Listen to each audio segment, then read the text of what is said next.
We give praise, esteem, and honor to the Most High Yahuwah by Hashem Yahusha this day. John chapter 5 and verse 39. Go back that way. Go back that way. Hello. Hello. That tastes like some serious. Hello. Shalom, young lady. Shalom, shalom. John 5:39. Let's get it. Search the scriptures, for in them you think you have eternal life, and they are they which testify of me. And you will not come to me that you might have life. I receive not honor from men, but I know you, that you have not the love of Elohim in you. Let's continue on from what we started on Wednesday, because it was a little piece of it that I left out. Ephesians chapter 5 and verse 22. Let's see if we can get a little understanding out to play.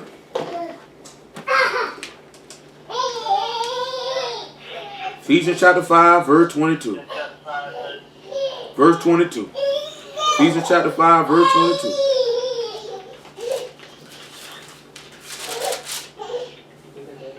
And it says, wives, submit yourselves unto your own husbands as unto the master.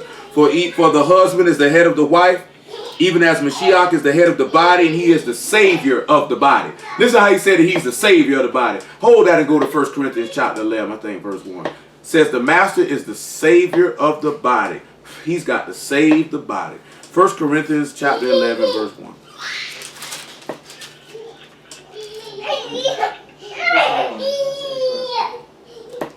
First Corinthians chapter 11, verse 1. Be ye followers of me, even as I also am of Mashiach. Now I praise you, brethren, that you remember me in all things and keep the ordinances as I delivered them unto you. But I would have you know that the head of every man is Mashiach, and the head of the woman is the man, and the head of Mashiach is Elohim. So the head of the woman is the man. Look at verse 8 of this very same chapter. Make it verse 7. For a man indeed ought not to cover his head, for as much as he is the image and esteem of Elohim, but the woman is the esteem of the man. For the man is not of the woman, but the woman of the man. Neither was the man created for the woman, but the woman for the man. Now come on back around here to Ephesians chapter 5. So he's letting you know that Eve was created for Adam. Adam was not created for Eve. Eve was created for Adam. So what does that turn around and tell us? That tells us that the children of Yahusha were not created for Yahusha, but Yahusha was created. We were created for him. You know what I'm saying? That the wife was created for the husband. That this man made us for his specific purpose. You know what I'm saying? Now just follow where I'm headed with what it man finna tell you now. So understanding that Mashiach is the savior of the body, and if he is the second Adam, that would make Adam the savior of the body, or the savior of Eve. Now let's look at verse 24 of Ephesians chapter 5. Therefore, as the body is subject unto Mashiach, so let the wives be to their own husbands in everything. Now, like I was telling y'all Wednesday though, it says that the wife should be subject to her husband in everything. For in order for a woman, a real woman, to be able to do that, that man has to give her something to be subject to. You know what I'm talking about? See, I want to show y'all something. Go to Genesis chapter 18, about verse 2. What's up, yo? I have no candy, no victuals, no vegetables, no fruits, no steaks.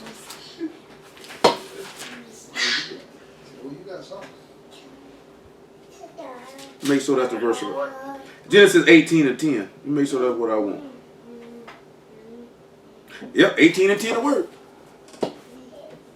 18 and 10. And he said, I will certainly return unto thee according to the time of life. And oh, I'm sorry, y'all.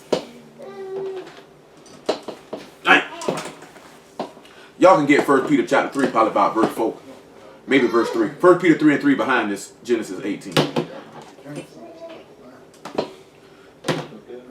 And he said, I will certainly return unto thee according to the time of life, and lo, Sarah thy wife shall have a son. Sarah heard it in the tent door, which was behind him. Now Abraham and Sarah were old and well stricken in age, and it ceased to be with Sarah after the manner of women. Therefore Sarah laughed within herself, saying, after I am waxed old, shall I have pleasure, my master being old also. Now she just called this man her master or her ruler.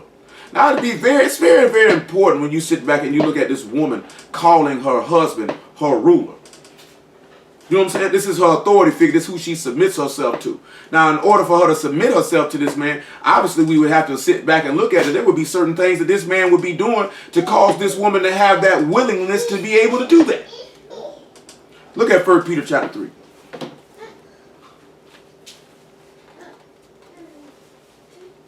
See, there's a lot of times that a man feel like because he's a man that a woman should automatically submit herself to him. You know what I'm saying? No. You have 1 Peter 3:3. You have to give that woman something to submit to. You wouldn't submit yourself under YAHUSHA if he didn't have a good reason for why you would submit yourself to him. So why do you expect a woman to submit yourself unto you and you're not giving her any reason to do so?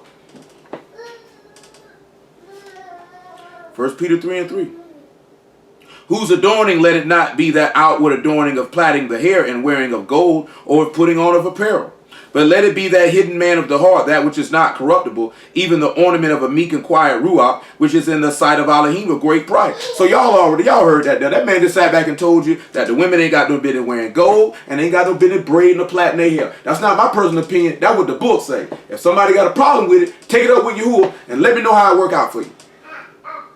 He say, listen what he tell you now. For after this manner in the old time, the Kadesh women also who trusted in Elohim adorned themselves, being in subjection unto their own husbands. So this Peter's sitting back letting you know the women of old, the very thing that he just stated, he say that's how they conducted themselves.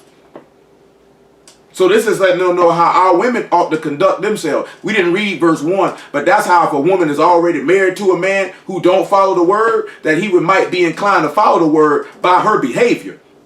That if she walked in the word, that might persuade him. See, a lot of women like to try to persuade a man with her argument or with her words, when all she would have to do is persuade him with her behavior, and that will catch his attention way more quickly than you opening your mouth. You know what I'm saying? He's not going, 99.9% of the time, a dude is not going to listen to you. You know what I'm saying? If you're doing something that is contrary to what he's doing or the direction that he is going. You know what I'm saying? The only way, when you sit back and you look at it, like when you look at when Sarah told Abraham to put the bondwoman out, and he wasn't hesitant because Sarah told him to put him out. He just was looking at, I don't have a son.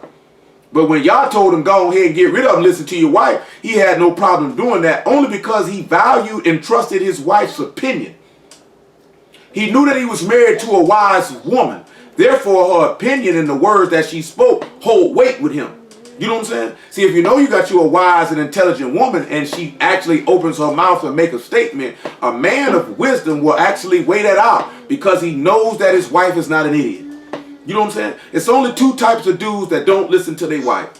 Either he knows he's married to an idiot, or he's a proud, stubborn, wicked man. He's a Nabal. Because it said that Abigail was a woman of understanding and wisdom. So he had him a soldier, but he was too stubborn and too proud to realize what he had. So he wasn't going to listen to her. Because she said that herself, you can't tell this nigga nothing. You know what I'm saying? That nigga's a fool. You know what I'm saying? If you know your wife got some sense, if you know she's a wise woman, it would behoove you to listen to her because your wife is actually supposed to be an extension of yourself. You know what I'm saying? She's supposed to be an extension of yourself. So if you won't listen to your wife, then 9 times out of 10, you probably won't listen to yourself because you know you stupid. That's why you don't want to listen to her. Just being honest. You know you stupid. What type of man would know he got a wise woman and don't listen to her? Because the book say a prudent wife has come from Yahuwah. And a prudent wife is a woman who has discretion, who has wisdom, who has understanding. A virtuous woman. He said that comes from Yahuwah. You know what I'm saying? So you have to sit back and look at that. Where we at? Verse 6. Even as Sarah obeyed Abraham, calling him master, whose daughters you are, as long as you do well and are not afraid with any amazement. Now let's come back to Ephesians 5. Now why would Sarah call him master and be willing to be subject unto him? Number one, because we know in Genesis 18 he said that he knew Abraham that he would do justice and judgment and teach his household the way of Yahuwah. So number one, she knew that he was going to lead her in a direction that would be pleasing to the living Elohim first and foremost. You know what I'm saying? The second thing you see in Genesis 13 is that it said that Abraham was a man of great wealth. Not that he was rich, but that she knew that this man would be able to keep a roof over her head and food in her stomach and clothes on her back. You know what I'm saying? Obviously, this man served Yahuwah. That means he got good sense. So it would be absolutely no problem for this woman to follow this man. When you look at when the master came and he's telling you to be in subjection, what did this man come? He came and gave you clothes because he gave you the ruach. He came to give you something to eat because he gave you his flesh to eat, so he gave you bread. He gave you something to drink too because he gave you living water. He gave you a place to dwell because he gave you the kingdom. So it would be nothing for you to keep yourself into subjection unto this man. He carried himself like a man. What he said is what he did. He said, if it wasn't so, I wouldn't have told you. You know what I'm saying? So therefore, it should be nothing for you to follow this man. Why he say, why do you call me master, master, and I do the things that I say? How you going to sit back and say you a daughter of Sarah, and you don't do the things that your master say? And I ain't talking about just your husband either. I ain't even talking about your fleshly husband. You know what I'm saying? So I tell the brothers that if you sit back and you look at that, if you want a woman to follow you, and you feel like, well, she don't listen to me, or she don't do this here, you need to look at yourself first on why she's not listening to you. Because sometimes it might not be her, it might be you. Then if you ascertain that the problem ain't with you, then you just know that's a wicked woman. You need to sit her to the side then. You know what I'm saying? But if you ascertain that it's not her, then you need to ask yourself, what am I not doing to cause this woman to submit herself to me? Because I'll be dead honest with you, man. A real woman ain't got no problem submitting herself to no man at all. At all. It's just no problem with that. But you got to be a man. You got to carry yourself like one. You got to behave like one. You got to move like one. And she will do what you tell her to do. With no problem. You won't get no kickback, no feedback, no back talk, no nothing. She gonna go because she gonna know where you taking her at. If she know you finna take her and crash into a ditch, she's not gonna listen to you. You know what I'm saying? I remember my homegirl was like this here. She was like, shoot, and she's one of the hardest niggas I've known in my whole entire life. She was like, shoot, I ain't got no problem coming in here cooking for my husband, cooking biscuits, whatever the case he want to be. Long as he doing what he's supposed to be doing as a man, I'll do whatever you want me to do. She said, but if he's not holding it down like a man, I'm not listening to this nigga. And she said, I will run roughshod over him like a horse, man. She said, I'll run all over him. I'll walk all over him. Say, I'm not going to listen to him. I done heard this woman say this out of her mouth, and I watched her do it. I watched her do it. You know what I'm saying? Dude wasn't carrying herself like a man. She ran straight over him. And I done seen her deal with men, and she did not try them like that. She didn't even cross her mind. Because strong-minded, strong-willed women, they want to make sure that they have that security and safety to know that I can trust this man. I don't have to be like that. They'll let that go. They will let that go and they will follow. But you got to make sure that you still showing yourself to be a man to give her something to follow, or she will not follow you. You know what I'm saying? She will not follow you. It's not going to happen. Now, like I said, I mentioned to y'all, you know, like the book warns a man about a woman more than it warns a woman about a man. You know what I'm saying? And the only reason why that's the case is because usually the woman is given away. She didn't really have a choice in who she was going to marry. You know what I'm saying? That's really the reason why you don't see a woman warned about a man like that. Because they didn't have a choice. Their husband is usually already selected for them. You know, a man might go out looking for a wife and find him one.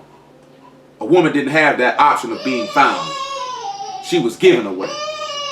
But now we don't dwell in that type of construct of an Eastern mind frame society of how that was conducted.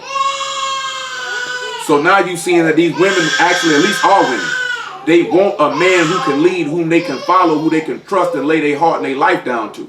Y'all got to make sure you're giving them that. Because if you're not giving them that, I promise you she's not going to follow you. She's not going, no real woman is not going to let you crash her into no ditch. She's not going to let you do it. She'll drive solo before she let you crash her. And that's real now. She will ride solo before she let you kill her. You know what I'm saying? That's not, I'm just letting y'all know that now. But for y'all women that sit back and know now, if you run across your real one, you better make sure you subject yourself to this man like Sarah did. If you're going to say you are daughters now, you know you got a real man in front of your face and give him that honor and respect and do what he tell you to do. And just been also tell you, but just because you know that you have that autonomy and authority over your wife, don't misuse it and abuse it. You know what I'm saying? And have enough skill to know if your wife got some sense, man. You know what I'm saying? Know enough that she got enough sense. You know what I'm saying? If you don't trust your wife enough to listen to her opinion, then that might not have been somebody you should have married. Why would you marry a woman you feel like don't possess wisdom and understanding that you might can lean on her thought process and her point of view? That doesn't make sense. That might have been you only got married to get your little binky wet. And that was dumb. You know what I'm saying? You want to get your penis wet, go take a shower. Ephesians chapter 5, verse 25. Husbands, love your wives, even as Mashiach also loved the body and gave himself for it. So he's telling you ought to love your wife like the master loved his wife. He gave himself for his wife. Look at verse 30 though. Make it 28. So men ought to love their wives as their own bodies. He that love his wife love himself. That's why I'm telling you, your wife should be an extension of you. You know what I'm saying? Now I will say this here. It doesn't necessarily mean that you should do that. I think the best thing for somebody to do is you try to find you a mate, not that necessarily shares your personality, but that y'all have the same mentality and think the same, have the same point of view and view the world the same. Because then that woman truly would be an extension of you. You know what I'm saying? Because if she's an extension of you, y'all always going to be on the same page. You'll have one heart and one mind, and you'll walk lockstep together. You know, they say opposites attract. You know what I'm saying? Yeah, it can happen, but if y'all don't have the same mind, it's going to be a lot of headbutting going on. And that can get very frustrating over time. For no man ever yet hated his own flesh, but nourished and cherished it, even as the master of the body. So, Corey, what nourishing mean to you? To provide the things necessary to grow. Anybody on this phone, what nourishing mean to y'all? That's a good answer, sir. Taking care of. Mm-hmm. Anybody else? Teaching them. I don't know what that Anybody else? Yeah, that's correct too. Ain't nothing wrong with that.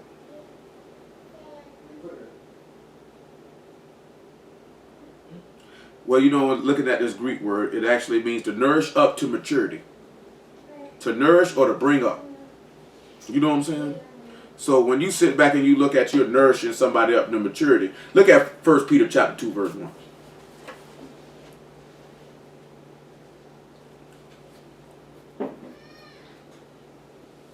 And this goes by what I was talking about. To nourish somebody up and bring them to maturity is to school them, is to teach them. You know what I'm saying? Now, we already looked at that on Wednesday. That Adam taught Eve the word. The instruction that he was given, he taught it to her. So he nourished her. When we turn to bring her up to maturity. The same way we see the master going about, he was teaching the people to bring them up to maturity. That's why I'm telling y'all.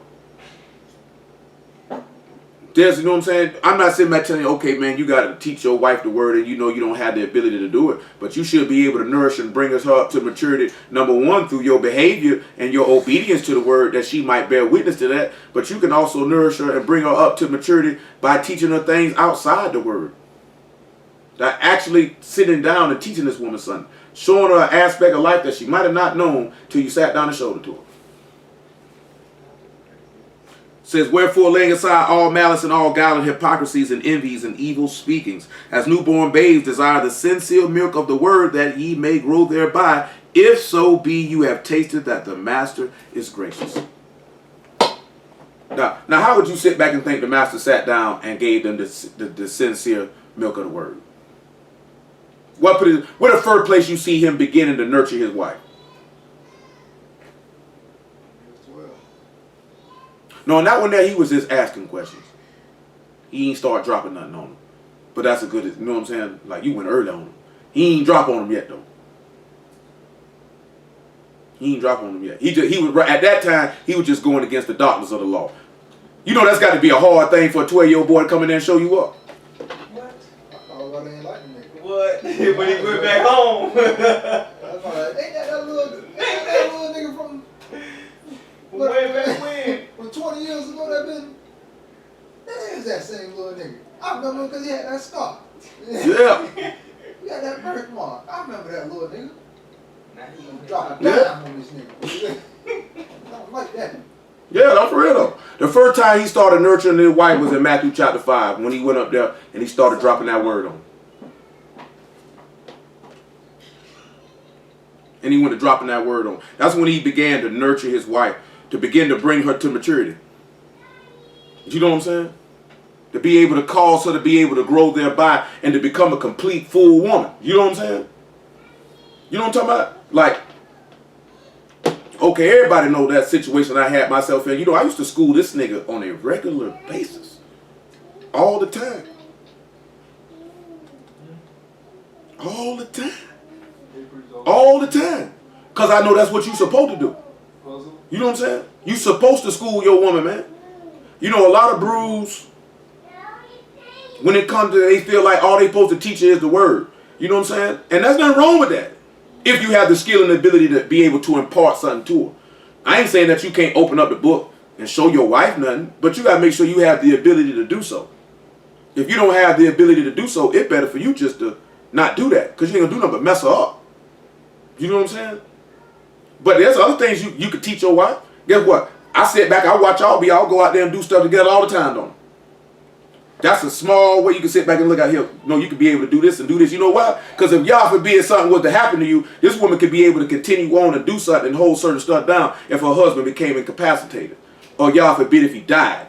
You know what I'm saying? But if you don't school her and teach her nothing, then you can leave this woman a widow with children. Looking at, oh my word, what am I going to do? You know what I'm saying? When you sit back and you look at dude, they be like, okay, they invested in a woman. The master invested in you. Now I ask y'all a question. How did the master invest into you? Indeed. You know what I'm saying? You know another way that he invested in you? When you say his blood, he gave you his flesh. So giving you his blood is giving you his word. Well, giving you that covenant and the things attached to the covenant, I should say. You know what I'm saying? But he also invested in you as forth of saying, okay, I'm going to give you this ruach. I'm going to give you wisdom. I'm going to give you understanding. I'm going to give you knowledge. You know what I'm saying? We knowing that understanding is banah, or the insight. We know wisdom is skill in war. I'm giving you all these things to invest in you to make you better. You know what I'm saying? So you know that turn around and you got a wife and your wife say, hey, I want to do this right here. Then you supposed to be saying, you know what? What that is, I got you. I'll pay for that. You know what I'm saying? You know why? Because it's going to benefit both of us as a whole. But more importantly, you, if I go on. Like when the master invested in us, he said, you know, I got to go away. He said, but the comforter was the Ruach HaKodesh. He will come under you and show you what you ought to do. Because I done did this to put this investment in you, that if I took the time to do this, this going to benefit you after I'm gone. Hello? Hello? Boy, you be tripping me out there, boy. Stop. I understand.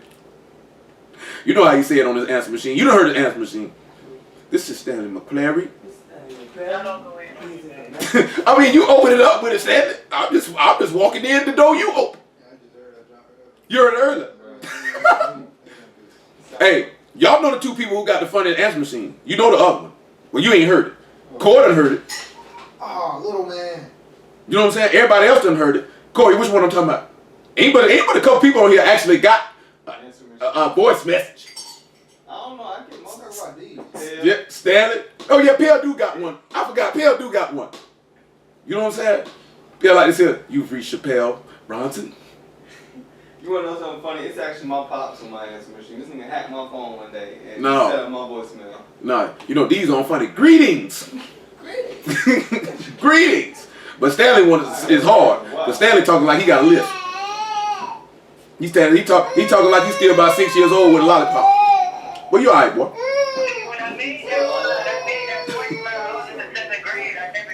I can tell you was in the 7th grade because you sound like a little child. That kid. Your voicemail 5. Your voicemail funny. Greetings. You've reached a personal voicemail box. Well, who else voicemail boxes? She sounds certified. You know what? I'm from Duval County.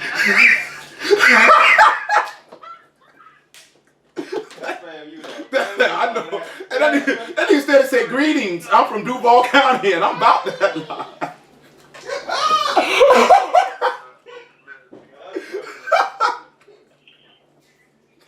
Oh man, I only had one answering machine message on my phone ever, and it was a song, and it was about smoking marijuana. So that just shows you what my mind is at. My homeboy say when I caught that case, he said, boy, I got tired of calling your phone. I kept hearing that song over and over and over again. I said, after a while, you should have stopped calling. If you Oh yeah, I was a stoner now. I had a severe problem with marijuana, but that's neither here nor there. You know what I'm saying? But I'm just being honest. I got offered some weed this week. White man offered me some weed. He offered you some weed. Yeah. You supposed to slap him in the mouth with that same weed. Told him take it back with you. But like I said, you're supposed to invest in that woman. When you invest in that woman, that will also cause her to submit herself to you. You know what I'm saying? That'll cause her to follow you. Because she know that you invested and you vested in her. This is why the master did what he did to cause you to follow him, because you know that he had what's the word I'm looking for? It escapes my mind at this time. But he know there it is. He had an interest in you. Because he took the time to leave something behind in you and with you. You know what I'm saying? The people asked him for knowledge and understanding. He gave it to them. He gave them something that would cause them to be able to sustain themselves. That's what you're supposed to do. As a man, that's what you're supposed to do. You know what I'm saying? You sit back and you look at, as a woman, ask yourself, what can you do with a nigga that can't teach you nothing? The only thing this nigga can teach you is new sex positions. What can you do with a nigga like that? You can't do nothing with no nigga. What can he teach you? You know what I'm saying? Seriously though. All he can do is tell, I can teach you how to get freaky. He can't teach you nothing else. So guess what y'all gonna be? Some broke freaky niggas. You know what I'm saying? Some broke freaking nigga. You don't know, she don't know nothing else, but she know how to do this, that, then the third, and swing from this here. That's not gonna satisfy no real woman. On the flip side, a woman who's not gonna be willing to learn and follow and listen, that ain't gonna satisfy no real man. Cause I told y'all before, man, I earnestly believe this here. I have not met a real woman yet that will not follow a real man. I have not seen that.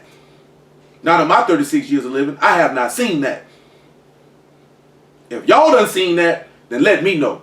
I haven't seen it. Every time I seen a woman that wouldn't follow a dude, because she had determined him not to be a man, therefore I will not follow him, nor listen to him.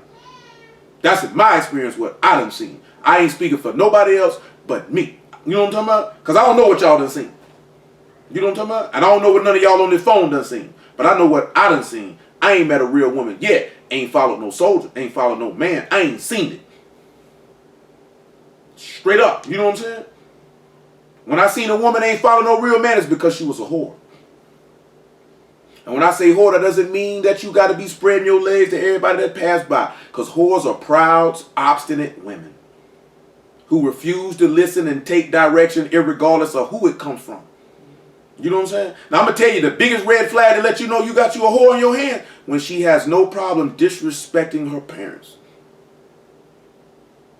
You know what I'm saying? Don't see an issue with that. Talking crazy to your people. Y'all know how I feel about that. You know, I ain't on that. You know what I'm saying?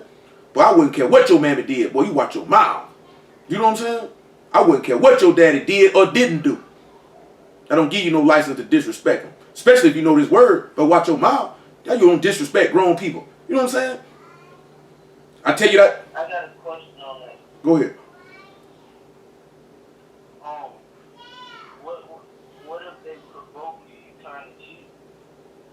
Yeah, that's what you're supposed to do. Can't no somebody can provoke you. People provoke the master. He say he was provoked, but he reviled not. He was threatened, but he threatened not. Somebody provoking you don't give you a license to do something, because you only control your actions. They don't. That's when you have to learn to master your emotions. How can somebody be able to listen to you to do something that you claim you don't want to do? So nobody shouldn't be able to get you to do that.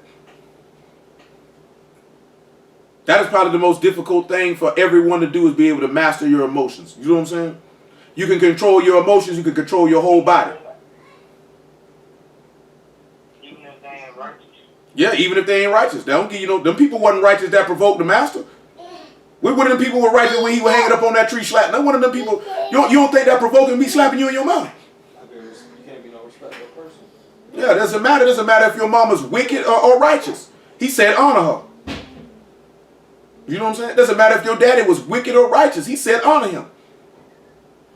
Look here, man. My daddy ain't raised me, man. And I ain't never disrespected this man. You know what I'm saying? He ain't do nothing. I still give him the utmost respect. And that's without the word. That was without the word. I ain't never disrespected this man. My mama done did some things, boy, that I did not care for nor agree with. I ain't never disrespect that woman. Never will. I always tell you what that Scarface say I ain't never disrespect my mama nor her mama neither. I'm not on that. Disrespecting grandma, mom, dukes, pops, grand, man, I'm not on that. You know what I'm saying? Real men don't do that. Real men do not disrespect their mama. Definitely don't disrespect their grandmama, and don't disrespect nobody else's mama. Don't disrespect their daddy, don't disrespect their granddaddy or nobody else's daddy. Real men don't do that. They gonna look at that's an elder, they gonna give him that honor and respect, regardless if they deserve it or not. You know what I'm saying? You know, I come from that generation. That's foul, boy. Respect your people, man. Come on, let's go back to this Ephesians chapter 5.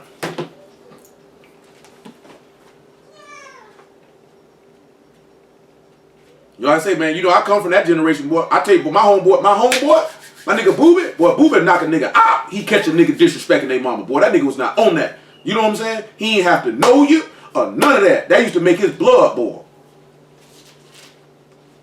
He couldn't stand to see that. You know what I'm saying? Just because he loved his mama and the things he did for his mama. He watched his mama struggle, do this, that, there, and the third. He just couldn't tolerate somebody disrespecting their mama. He wouldn't care what your mama did. You know, we grew up, man, we had a homeboy, we grew up with his mama and his daddy smoked rocks. You know what I'm saying?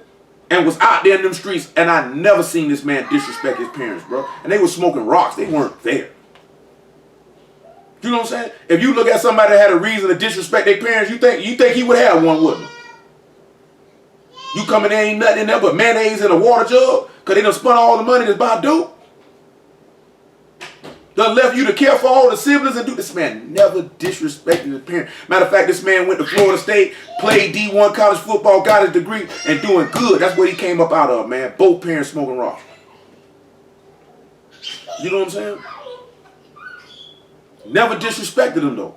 There's not a reason on this planet that anybody should disrespect their parents. I wouldn't care what they did. It's better for you to go ahead and just walk off than do that. Ephesians chapter 5, verse 29.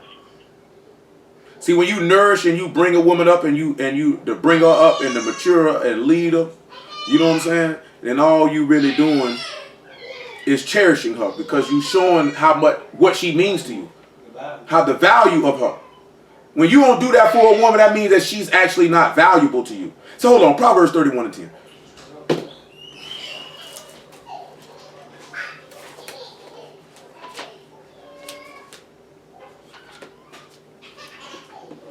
Proverbs 31 and 10.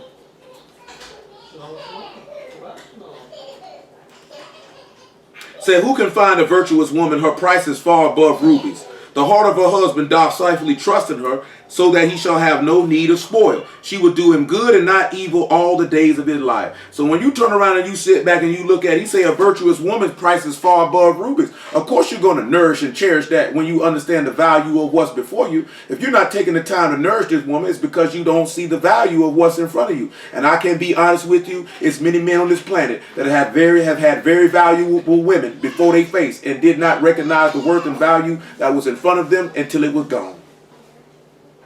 Do you know what I'm saying? It's very, very few soldiers out here as far as women is concerned. It's very few soldiers as far as men is concerned. So if you recognize the worth and value of something like that that's in front of you, you have to take the opportunity to maximize that before that opportunity dissipates and it's gone. But once it's gone, you can pretty much just go ahead and just cancel that. You know what I'm saying? I know a nigga feel like I took a loss, but I know I ain't take no L because I'm sitting back looking at you can be replaced. There was nothing that you offered that I can't duplicate. Do you know what I'm saying? If you sit back and look at a woman and say, I cannot duplicate or replicate this woman, then you know that's something you can't take an L on. If you sit back and look at, I can replicate that and get that somewhere else, then that ain't really nothing of value that you really gonna miss when it's gone, other than probably just the simple fact of the connection that you had with it. You get upset when you lose something valuable. I guarantee if there was $1 million bill and you lost it, boy, you'd be spending all day looking for it. You had some diamonds or some rubies or some emeralds, I bet you keep that real close to you. Because you ain't trying to lose that. You know what I'm saying? That's why I say her price is far above rubies. You can't put no price on that. Got to Ephesians chapter 5, man. Verse 30. I might not get to the Yahudim thing because I got another thing to hit. For we are members of his body and of his flesh and of his bones. For this cause shall a man leave his father and mother, and shall be joined unto his wife, and they two shall be one flesh. This is a great mystery I speak concerning Mashiach in the body. Now he just quoted Genesis chapter 2, right? Now what is this great mystery of this hidden truth that he's speaking according to the body? Considering what we done read from verse 25 on down. What is this great mystery?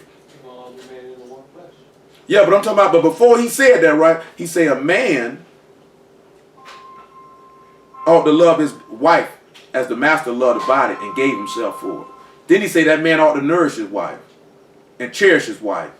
And that he that love his wife love himself. Because no man have yet hated his own flesh. So what is this great mystery? Who has any idea what this great mystery could be? Anybody got an idea? Somebody help me out now.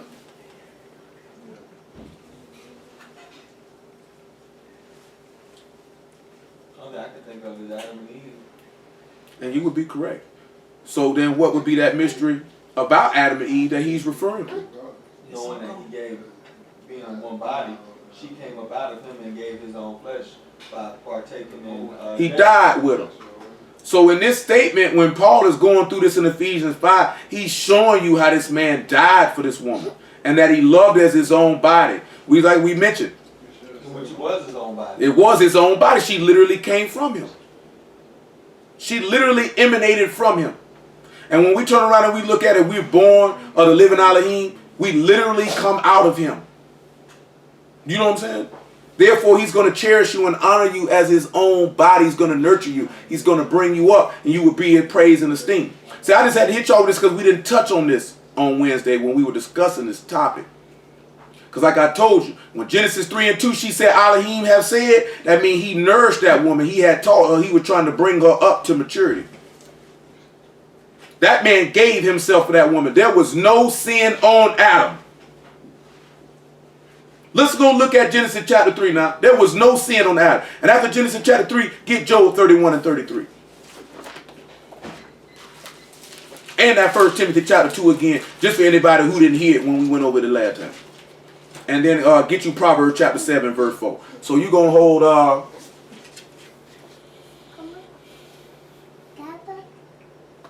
we're going to Genesis chapter 3, probably about verse 2.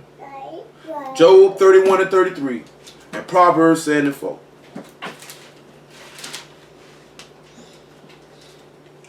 So I just tell y'all this here, man. You know what I'm saying? You're gonna marry your woman, man. You're going to be with a woman, man. Hold that woman down. Teach her something. Give her something. Leave her with something. You know what I'm saying? I always was on. I mean, I was messing with that Cambodian girl. I used to sit in that spot, man, and bring her all types of books for her to read. You know what I'm saying? And she didn't read none of them books that I brought her to read. She only feigned interest in it because I was on that. So therefore, she wanted to act like she was interested in it. You know what I'm saying? But she wasn't really interested in what I was doing. You know what I'm saying? But the aspect of how I think, you're supposed to teach your woman what you own.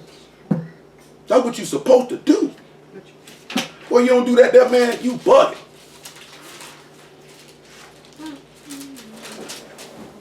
You know what I'm saying? I put it this way, right? If you, like I said, I take this instance. Okay, Corey and Will, they into agriculture. It would make sense that they would teach that to their wives. Do you know what I'm saying? The situation I was in, I'm a hustler, I'm a businessman. I tried to impart that onto this woman. Do you know what I'm saying? Among other things. You know what I'm saying? But that's what I'm on, so I'm going to try to impart that onto this person. That's what you're supposed to do. How you sit back and say this your woman, you don't teach her nothing? That's what I'm telling you, man. I ain't met a real woman yet want a dumb nigga. What am I do with a dummy? I ain't met a real man yet want a dumb woman. What am I do with a woman that can't think? You know what I'm saying? Ain't got nothing to work with. How we gonna be great when one of us smart, one of us dumb? You know what I'm saying? Genesis 3 and 2. And the woman said unto the serpent, we may eat the fruit of the trees of the garden. But of the fruit of the tree which is in the midst of the garden, Elohim hath said, you shall not eat of it, neither shall you touch it, lest you die. And the serpent said unto the woman, you shall not surely die. For Elohim doth know that in the day you eat thereof, then your eyes shall be open, and ye shall be as gods, knowing good and evil. And when the woman saw that the tree was good for food, and that it was pleasant to the eyes, a tree to desire to make one wise, she took of the fruit thereof, and did eat, and gave also unto her husband with her, and he did eat. And the eyes of them were both open, and they knew that they were naked, and they sewed fig leaves together and made themselves aprons. Now we got to go get, you remember that 1 Timothy 2 say what? Adam was formed first and then Eve. And Adam was not in the transgression, but Eve, she was. So what we are literally seeing as we went over a little bit on Wednesday is that Adam did not have sin on him. Being a partaker of the fruit of death that came from this tree, he became sin for her, or a curse for her. Go to Romans 15 first. Romans 15 and 1. We know from Proverbs 14 and 34, sin is a reproach. You know what I'm saying? Or a dishonor. She had dishonored herself by taking fruit of this tree because she done committed this sin. So therefore that reproach got to fall on Adam.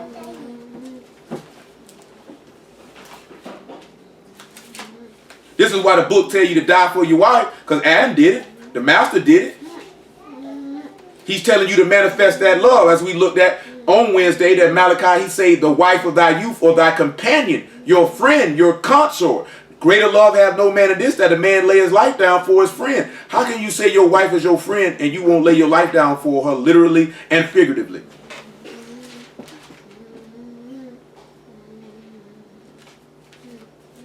What you talking about, twins? 15 and 1. Romans 15 and 1. We then that are strong ought to bear the infirmities of the weak and not to please ourselves. Peter tells you that the woman is the weaker vessel. Obviously, that would make Adam the stronger vessel. He didn't seek to please himself. He bared that infirmity. He took death on with her. Let every one of us please his neighbor for his good to edification. For even Mashiach pleased not himself, but it is written, the reproaches of them that reproach thee fell on me.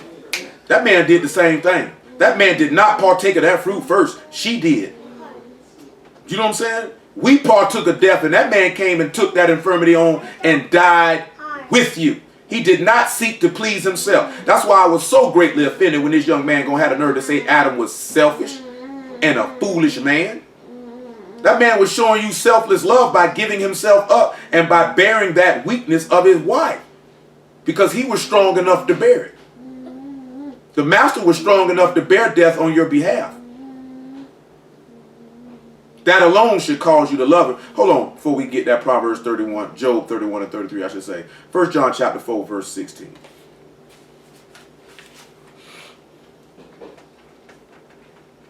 Praise Yah for the word. Praise the Lamb. 1 John 4 and 14. 1 John 4 and 14. And we have seen and do testify that the Abba sent the Ben, or the Son, to be the Savior of the world. Remember, it says that the master is the Savior of the body. So when you see Adam laying his life down, he's coming to save the body, or save Yasharal. For Elohim so loved the world, he gave his only begotten Son. He was coming to save her. Adam taking part of that fruit was showing you how the master was coming to save you. Save you from death. So he had to become death to deliver you from death. How is this man going to be able to save you from death if he stay alive? He's got to partake in it. A testament is of none effect as long as the testator lives. But if he be dead, then it can be enforced. That's what they missed. Adam dying is showing you the new covenant coming into effect. The covenant coming into effect, he's got to die. How the son going to be able to establish the covenant if he don't die? So Adam got to die. Whosoever shall confess that YAHUSHA is the son of Elohim, Elohim dwell in him and he in Elohim. And we have known and believed the love that Elohim have to us. Elohim is love, and he that dwell in love dwell in Elohim, and Elohim in him. Do you not see that Adam was made as Elohim, as we've already established, and he showed that love by dying because Elohim is love, and Adam showed that Elohim is love because he died for his wife? Y'all understand that? Does that make sense? Do you see that? Herein is our love made perfect, that we may have boldness in the day of judgment, because as he is, so are we in this world. That's good right there, though. Y'all see that, though? Does that make sense for y'all? Job 31 and 33. I hope it do. I pray that it do. Because Adam showed you that Elohim is love because he was made as Elohim. He loved his wife. He was willing to die for her. He loved his wife. He nurtured her and cherished her and honored her. You know how he honored her? That man said, man, that's flesh of my flesh, bone of my bones. That's all me right there. That's an extension of me. He said, no man have ever yet hated his own flesh. How you say you love somebody you won't lay your life down for him? That man didn't hate his own flesh. He died for it. Before we read Job 31 and 33, Romans 7 and 1. Thank y'all for the word. I don't know what these people be having going on around here. Y'all better sit back and realize how much this man love you, man. That man didn't hate his own flesh. He said he's like a Zion to a comely, delicate woman. Guess what? Y'all willing? And we're going to be on Jack's Beach tomorrow. Literally on Jack's Beach on 3rd Street. The library on 3rd Street. You know what I'm saying? I see how y'all working it. We probably won't touch that Yahudim thing. Most I willing to say that for next week, because I want to actually manifest that in the flesh. You know what I'm saying? Or what that's talking about versus being a Yahudim versus being a Christian. I can see from the direction we're going that we're not going to touch on that this evening. But the reading for the week was Songs of Solomon chapter 5. Considering what we talking about Wednesday and considering what we talking about now, that Songs of Solomon chapter 5 is going to be very, very hard. I'm not going to go over it like we have previous times when we actually go over something. We're just going to actually just do like we did when we looked at Nahum. We're going to go over it and we're going to look at it and we're going to break it down the entire chapter just like that. And you're going to see that same token of this manner of love that we've been discussing this evening and on Wednesday. The love that this man had for his wife. You know what I'm saying? See, and it was something like I seen that picture I shared with y'all yesterday on the book, man. I shared that because of what we dealing with. They say that love is a commitment and not a feeling. And that you should love your mate even when you don't like them. And you can read, we can read in this book where Yahuwah did not like Yasharal at all. You know what I'm saying? He said he hated you, but he still loved you because he was committed to you. Therefore, that's why his son came to die for you, because I am committed to you. Because my love is not encompassing on how I feel at a present moment. You know what I'm saying? If your love for a person is contingent on how you feel at a moment, you don't love that person. You know what I'm saying? When you love somebody, you committed all the way through. The good, the bad, the ugly, and all that. You know what I'm saying? But once a person is obviously seen that that love doesn't exist, it's not reciprocated by it, they good on that. That's why Yahuwah give people over to a reprobate mind when he sees that that love is not reciprocated by it. That the commitment and love that I have towards you is not being manifested back towards me. Therefore, I'm straight. See, the person that don't really have the love that the other person had that's committed to it, they always had negative things to say and blame this person for this, that, there, and the third. Because that's what sinners do to Yahuwah. They blame Yahuwah for this, they blame Yahuwah for that. No, don't put that on Yahuwah, nigga. That's all you.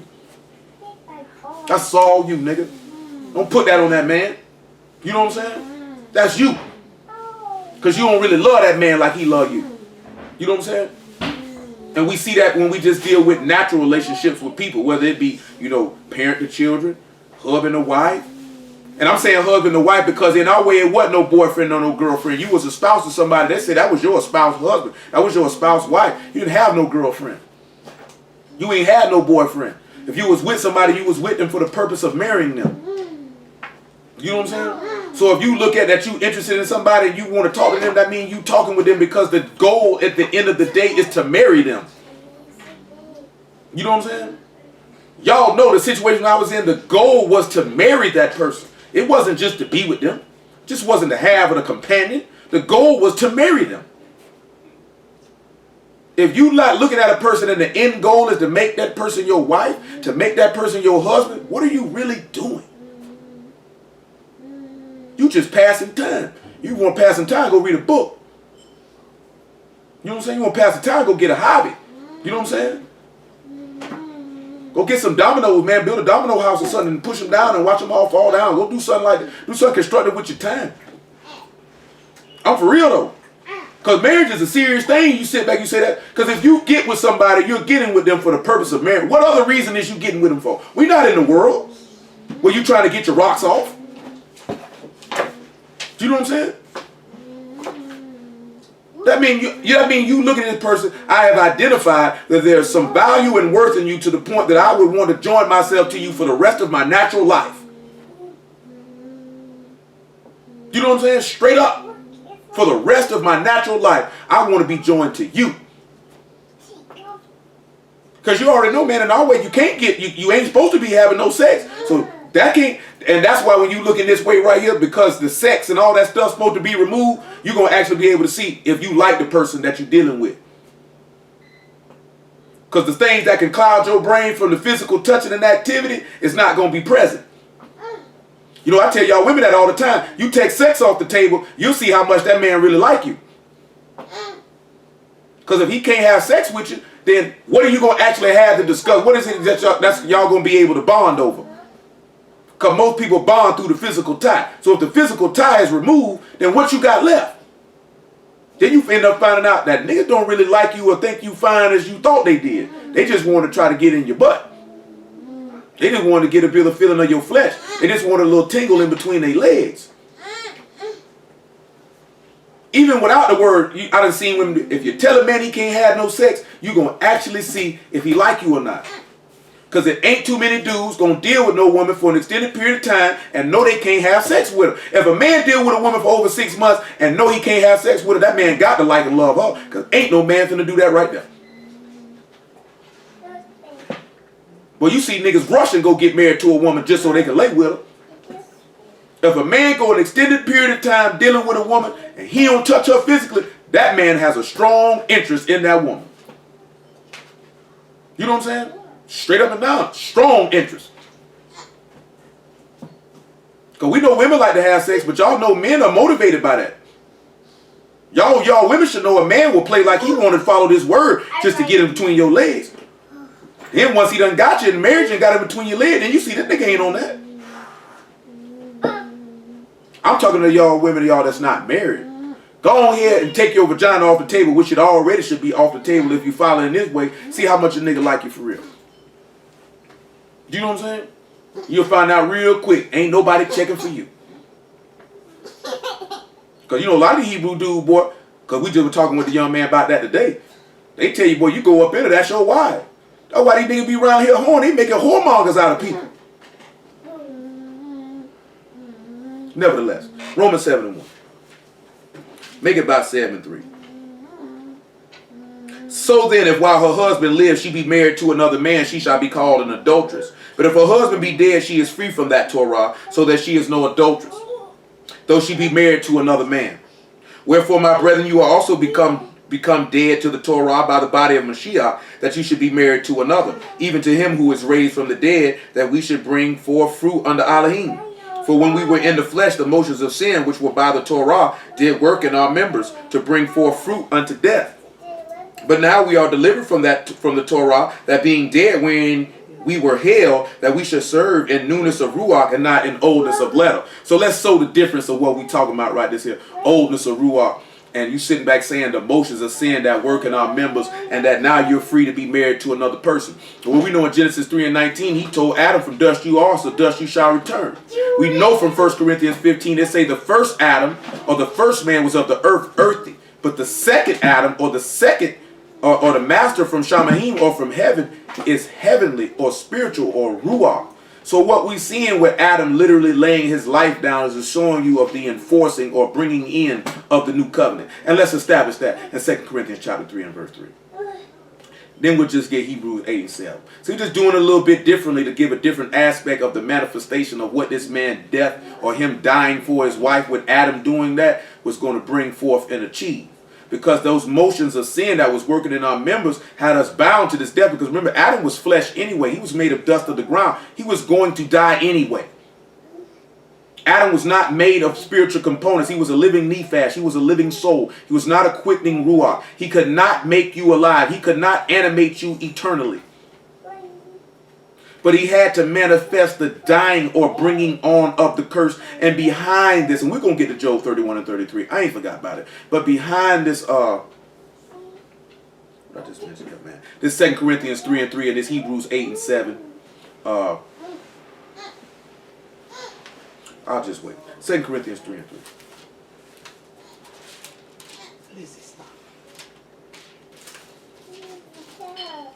2 Corinthians 3 and 3. Y'all just bear with me. It's conclusion, man. We're going to get there eventually.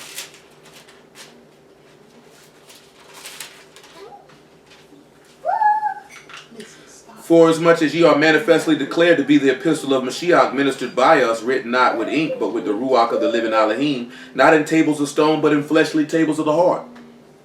And such trust we have through Mashiach to Elohim ward. Not that we are sufficient of ourselves to think anything of ourselves, but our sufficiency is of Elohim, who have also made us able ministers of the New Testament, not of the letter, but of the ruach. For the letter kill, but the ruach give life. When you look at Adam, Adam is representative. He's mankind. He was flesh. He was representative of the letter. That kills. The ruach give life. He did not possess that to be able to give you that. But Mashiach did. See, that first covenant could not give you life. It wasn't possible to do so. But if the ministration of death written and engraven in stones was esteemed, so that the children of Yasharal could not steadfastly behold the face of Moses for the esteem of his countenance, which esteem was to be done away, how shall not the ministration of the Ruach be rather esteemed? When we look at Adam, Adam is representative of those testament written on graven in stone. Would y'all agree that the making of Adam was glorious or an esteemed making, considering he was the son of Elohim? Could we consider that an esteemed word? Well, Adam is representative of that first covenant. He's representative of that. Don't you remember what he told you in Hebrews 9? That Moses also sanctified the first covenant with the blood of bulls and goats when he sprinkled the blood on all the people?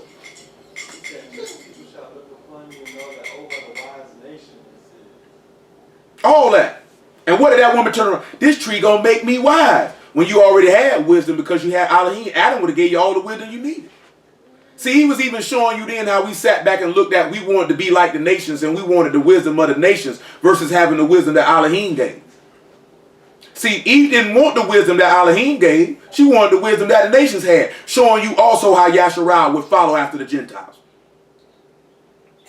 You know what I'm saying? It's like I tell y'all, it's a lot of stuff contained in that story of Adam and Eve that get overlooked. Very much overlooked. My brothers in Detroit say they're doing a series right now that they're going to read Matthew through John and show how every single solitary thing in it go back to the law. Why do y'all think we always spend so much time in the law with this stuff out the Gospels? So you know where this stuff come from and what it means and why it happened. Therefore, you can understand the plan of salvation. Therefore, you can believe that your soul may be preserved at that last day, that you might receive a white robe and get a palm in your hand. Get out of there, listen. You know what I'm saying? Y'all understand what I'm talking about?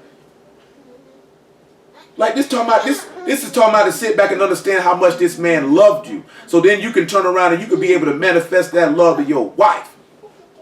Therefore, your wife can turn around and manifest that subjection under your rule.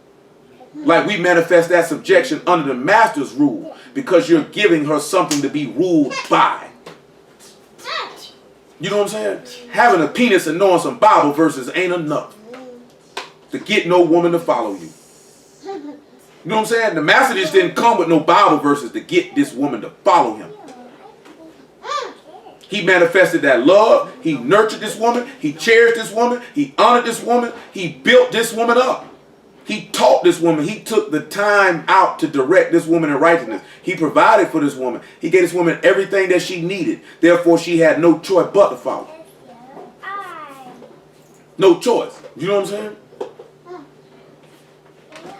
Where we at? About verse 9. For the ministration of condemnation be esteemed, much more doth the ministration of righteousness exceed in esteem. So when we sit back and we look at Adam, Romans 5 and 12. What I got out there? The Hebrew 8 and 7, Job 31 and 33. But look at it, Romans 5 and 12. Y'all bear with me. Y'all willing, we get all this stuff tied in all together. When you look at the ministration of condemnation, you look at Adam was in the flesh. And we're going to read Romans 8 and 1 right after we read this Romans 5 and 12. See, now John 15, because there's a lot of stuff coming to my head when we sit back looking at this. So bear with me, because I'm trying to work it all in. Some I'm going to just quote, and some we going to read. But I will tell you where the stuff at while I quote it, though, just so you can write that down for your own sake and read it on your own. You know what I'm saying? But you have to understand that Adam is a representation of the ministration of condemnation.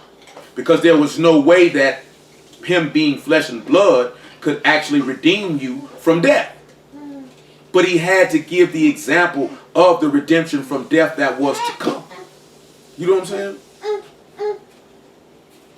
We're going to read Romans 5 and 14 instead. Nevertheless, death reigned from Adam to Moses, even over them that had not sinned after the similitude of Adam's transgression, who was the figure of him was to come. Adam's transgression was what? Now since I did this with this Romans 5 and 14, hold it.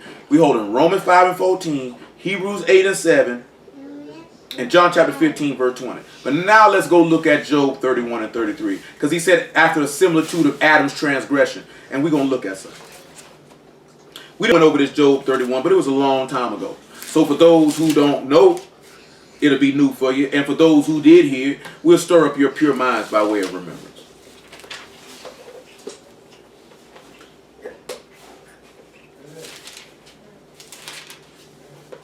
Job 31 and 33. If I covered my transgression as Adam by hiding mine iniquity in my bosom, did I fear a great multitude? Or did the contempt of families terrify me that I kept silence and went not out of the door? Oh, that one would hear me. Behold, my desire is that the Almighty would answer me, and that my adversary had written a book. Hold on. Surely I would take it upon my shoulder and bind it as a crown to me. I would have declared unto him the number of my steps. As a prince would I go near unto him. If my land cried against me, or that the furrows likewise thereof complain, if I have eaten the fruits thereof without money, or have caused the owners thereof to lose their life, let thistles grow instead of wheat, and cockle instead of barley. The words of Job are ended. Now starting at verse 33, and somebody gonna have to participate, because I'm not asking this question just to hear myself ask it. I want to know from one of you brothers. Matter of fact, one of you sisters can open your mouth as well. What do you take from verse 33, verse 34, 35, and 36? Now, who on this phone would like to go first?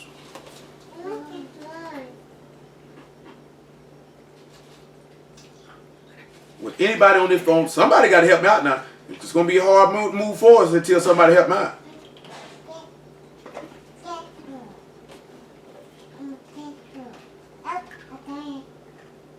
Ain't nobody gonna help out. Everybody gonna be quiet. And can you hear me? Are you there? Is somebody there?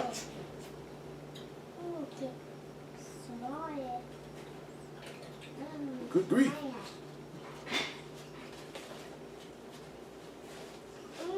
Hey, is anybody there? Somebody say something. Okay. Well, somebody help me out then. All these grown people on here? I ain't asking this question just to be asking it. I sincerely want to know what is going through your mind when you hear this verse 33. All the way down to verse 36. This is not for ridicule or, oh, you got the wrong answer. I genuinely want to know what enters into your brain when you hear this. There's a reason for this. Because you don't even know what your answer could spring to. Y'all got to stop worrying about being right or wrong. Got to really stop worrying about that. That's not the issue. The issue is to cause you to meditate upon the word. Most of the time, y'all be right and you be too scared to say something. And this is not the first time I done told y'all this either. Is this the first time I done said that? I'll read it to him again, right? If I covered my transgression as Adam by hiding my iniquity in my bosom, did I fear a great multitude? Or did the contempt of families terrify me that I kept silence and went not out of the door? Oh, that one would hear me. Behold, my desire is that the Almighty would answer me, and that my adversary had written me a book. Oh, they talking? Okay, I can't hear y'all then. My bad. Let me call it right back. My bad. I'm sorry, everybody. And this is my phone.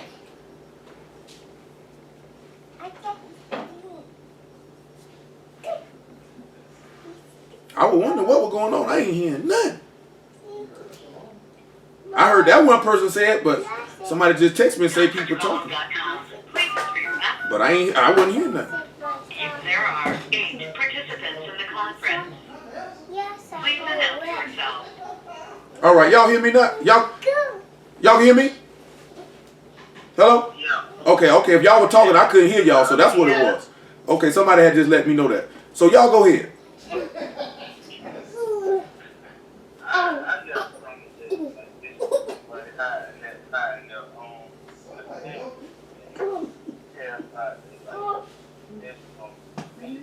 Mm-hmm.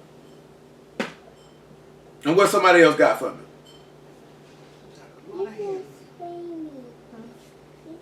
Anybody else got something for me? I'm just waiting on y'all because y'all in the room. You hear me, Corey? Anyone of you brothers and sisters got something for me? Huh? You can hear me? Yeah, I hear you, bro.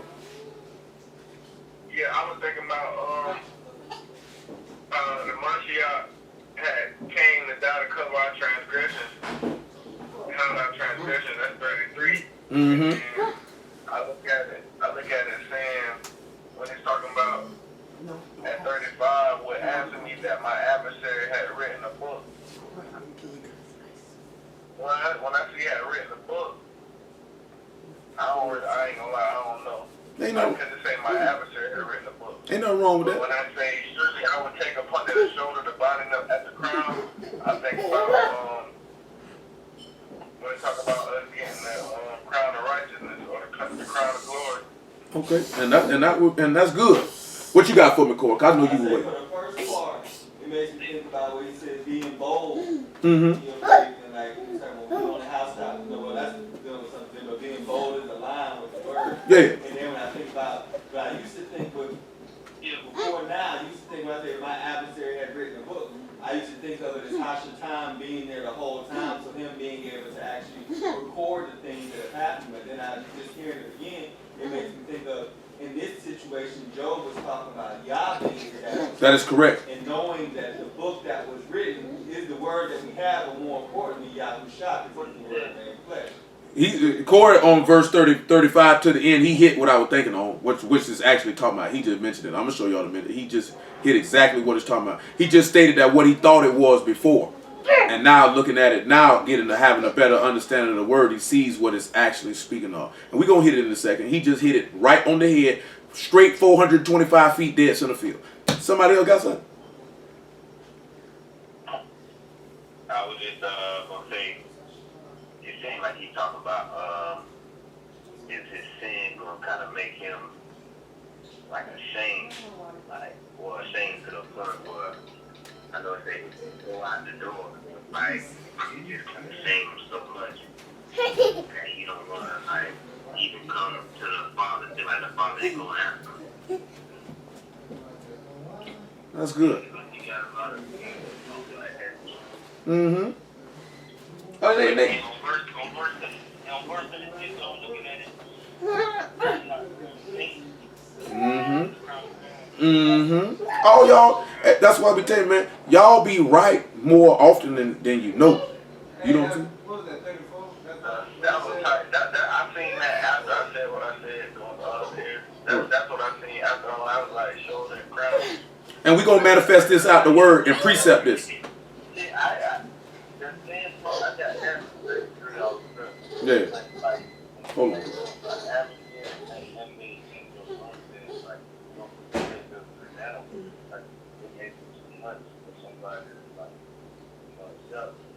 Yeah. What you got for me, Jim Danny? What is that, 34? Third. He said, no, he said to hide my iniquity in my bosom in 33. Yeah. Yeah. When you said that, it made me think about it brought me to Moses when he put his hand in his book. There you go. And it came out. There you go. My nigga. My nigga. My nigga. My nigga. And made me think that leprosy means that's where our iniquity is at. My nigga. That's why I be asking y'all this stuff and I be wanting y'all to answer. So the understanding that y'all do actually possess can come out. Which is going to make sense when I finally get to Proverbs 7 and 4. You know what I'm saying? Because sometimes y'all understanding is a little bit greater than you give yourselves credit for. You know what I'm saying? And y'all don't even never know some of the things that you say can springboard on something else, and we can go off what your thought process is. Because y'all know sometimes what you might see as something might not be what I be thinking on, but it can still go together nonetheless. But you got something, little mother? Oh, okay. Well, let's look at the first one, right? Do you remember how we read how he said they took them aprons and covered themselves? Now let's turn around and let's sit back and look. Let's turn around and let's look at something, right? Let's turn around and look at something. We're going to take it step by step. Now keep in remembrance now, we hold in Romans 8 and 7. You can drop John 15 though. We're not going to worry about John 15. But let's look at something. Let's go back to Genesis chapter 3. Since we don't sit back and refresh it, because somebody said the answer is accepting the faith and taking on the sins of others. Because when you look at him saying, if I hide my iniquity, if I cover my transgression like Adam, Adam took an apron to cover himself. Now we done dealt with this before. You know what I'm saying? The master covered his iniquity. How did he cover himself? He covered himself with the word. Because the master ain't had no sin. Remember, we looked at this Wednesday now, the just down for the unjust. Because Adam was just. He had not committed a sin. You got to understand and know that. He had not sinned. Eve had sinned. Where do you read Adam sin? If it don't say Adam ate the fruit with her, where can you point out Adam committed a sin? You can't. You can't. Because he had not sinned. But he became sin. Just like somebody we all know, whom we love, though we have not seen, who we believed in, though we did not hear him speak. You know what I'm saying? Come on back to Genesis chapter 3 though.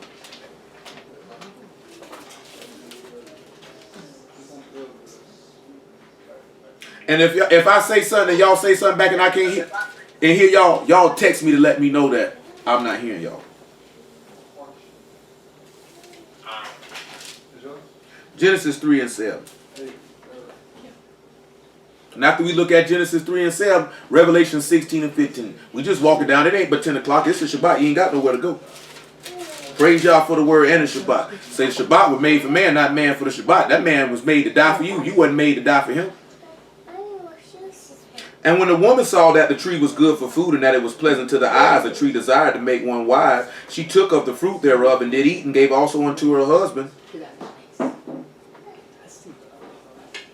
with her, and he did eat it. And the eyes of them both were open, and they knew that they were naked, and they sewed fig leaves together and made themselves aprons. Why would it be important that it mentions that they were fig leaves? Who got an idea why it's fig leaves? Of all things, why is it a fig leaf? It wasn't no harm. Huh? I was gonna say, was it a fig tree that the master cursed, or was that? Yeah, that was a fig tree. But you know what he said if the fig tree didn't do? Hold on. You want to know why he got a fig tree? The leaf did not wither. No, but I mean, you know what do fig trees produce? Figs. And what is a fig? It's a fruit. Luke 13. What did we just look at last week? The fruits of the spirit. So guess why? So why you think he got a fig tree? To show the fruit. To show the fruits of this man Ruach, to cover himself with. And what the master got with him that we looked at last week? If we looking at that the fig tree produced fruit and it's the fruits of the Ruach, what the master got? We'll just hit it last week. What the master got? Luke 13 and 6. The master got 7 Ruachs with him that's going to manifest those fruits, right? That the way of Beersheba, the man of the sevenfold oath. So when you look at him covering himself with a fig apron, he's showing that he's covering himself in the Ruach of Elohim, bearing forth that fruit: faith, love, patience, joy, temperance, goodness. Do you understand what I'm saying? Luke 13 and 6. He spake also this parable: a certain man had a fig tree planted in his vineyard, and he came and sought fruit thereon, and found none. Then he said unto the dresser of his vineyard, Behold, these 3 years I come seeking fruit on this fig tree, and find none. Cut it down. Why cumber it to the ground? And he answering said unto him, Master, let it alone this year also, till I shall dig it about and dung it. And if it bear fruit, well. And if not, then thou shalt cut it down. And what did the master say? I am the vine, and my father is the husband. And abide in me, and I in you. He that abideth in me bring forth much fruit. You're going to show forth that fig apron to cover your transgression and your sin. This is why he say, if I cover my transgression like Adam, that fig leaf or that Ruach is going to cover your sins, which is the Ruach HaKodesh. If you possess that, your sins are covered. Does that make sense? We're going to see it in a minute. Revelation 16 and 15, then we'll hear Hebrews 8 and 7. Sitting back showing you how Adam had to bring the manifestation of the old and new covenant. Y'all just thought he put fig leaves on just to put them on. But oh, no. He did not put that fig leaf just to put it on. He put that fig leaf to show you the manifestation of the resurrection of the dead and the receiving of the Ruach and the manifestation of those fruits.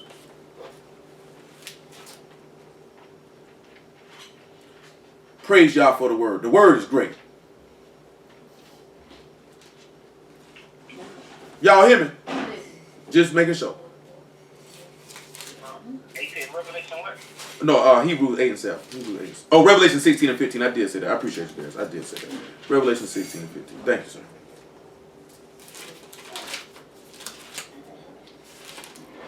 This is just a condensed version. I can't remember the name. I think the name of the video is called that. I don't remember. I'm old. Revelation 16 and 15. Behold, I come as a thief. Baruch is he that watch and keep his garments, lest he walk naked and they see his shame. So remember now, it said that they were naked and they were not ashamed in Genesis 2, right? But when they began to die, their shame was exposed, or their sin was exposed. He had to get the fruits of the Ruach to cover that sin. Romans 13 and 12. Make it 10 before we hit Hebrews 8 and 7. We just roll. Now you see how we doing this right here? What's wrong with her? She crying like she been shot. Now we sitting back showing you the manifestation. Just right out there epistle letters. But we showing how every last one of these epistle letters go right back to the Torah. And it's amazing how much stuff just go back to one chapter. It's amazing how this man's word works. And wait till we get to Proverbs 7 and 4. I've been thinking about this all day since I seen it. Romans 13 and 10. Love work no ill to his neighbor. Therefore, love is the fulfilling of the Torah. And you see Adam fulfilling the Torah by dying for his wife. That's how much he loved her. Do you know what I'm saying?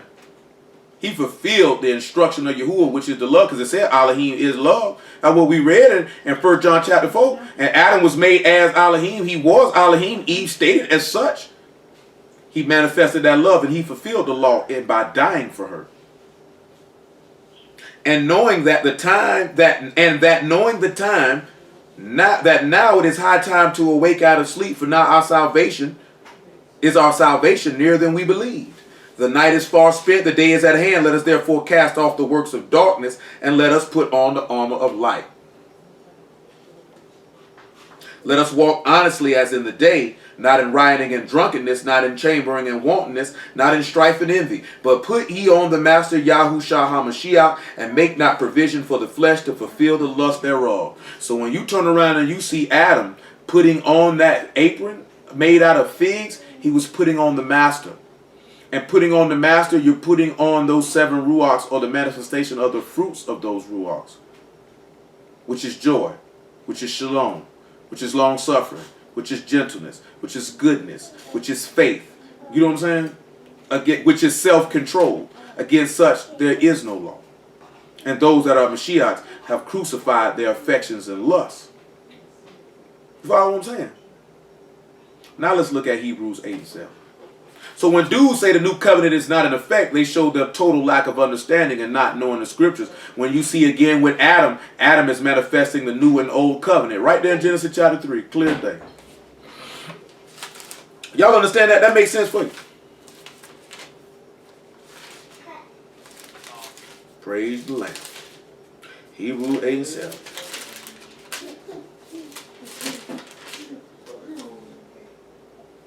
Hebrews 8 and 7.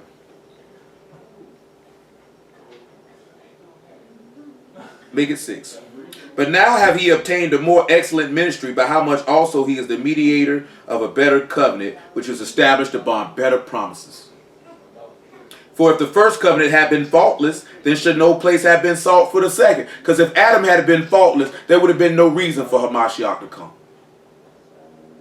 But him sowing that fig leaf upon him is the signifying that the Master was to come.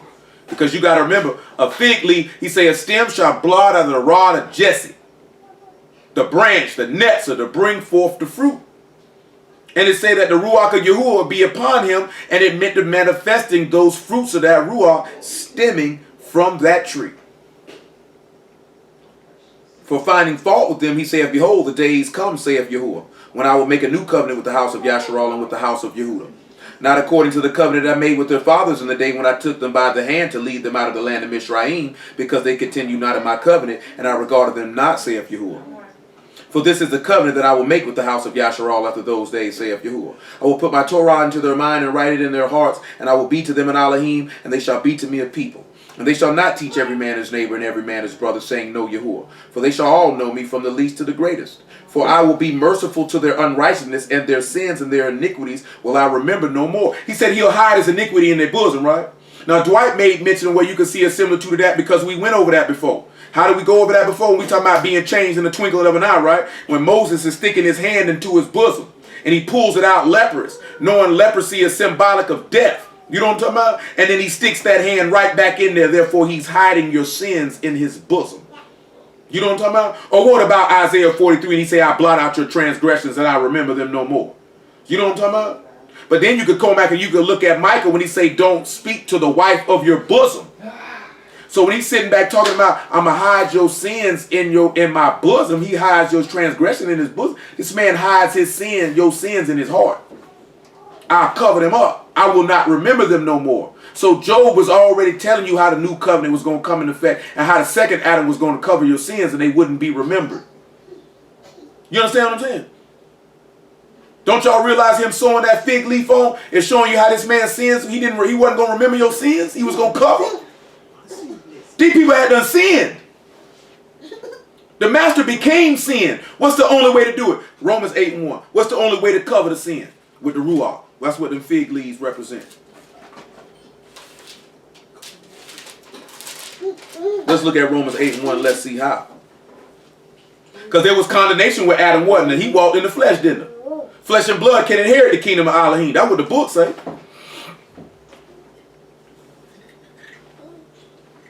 There is therefore now no condemnation to them which are in Yahusha HaMashiach, who walk not after the flesh, but after the Ruach.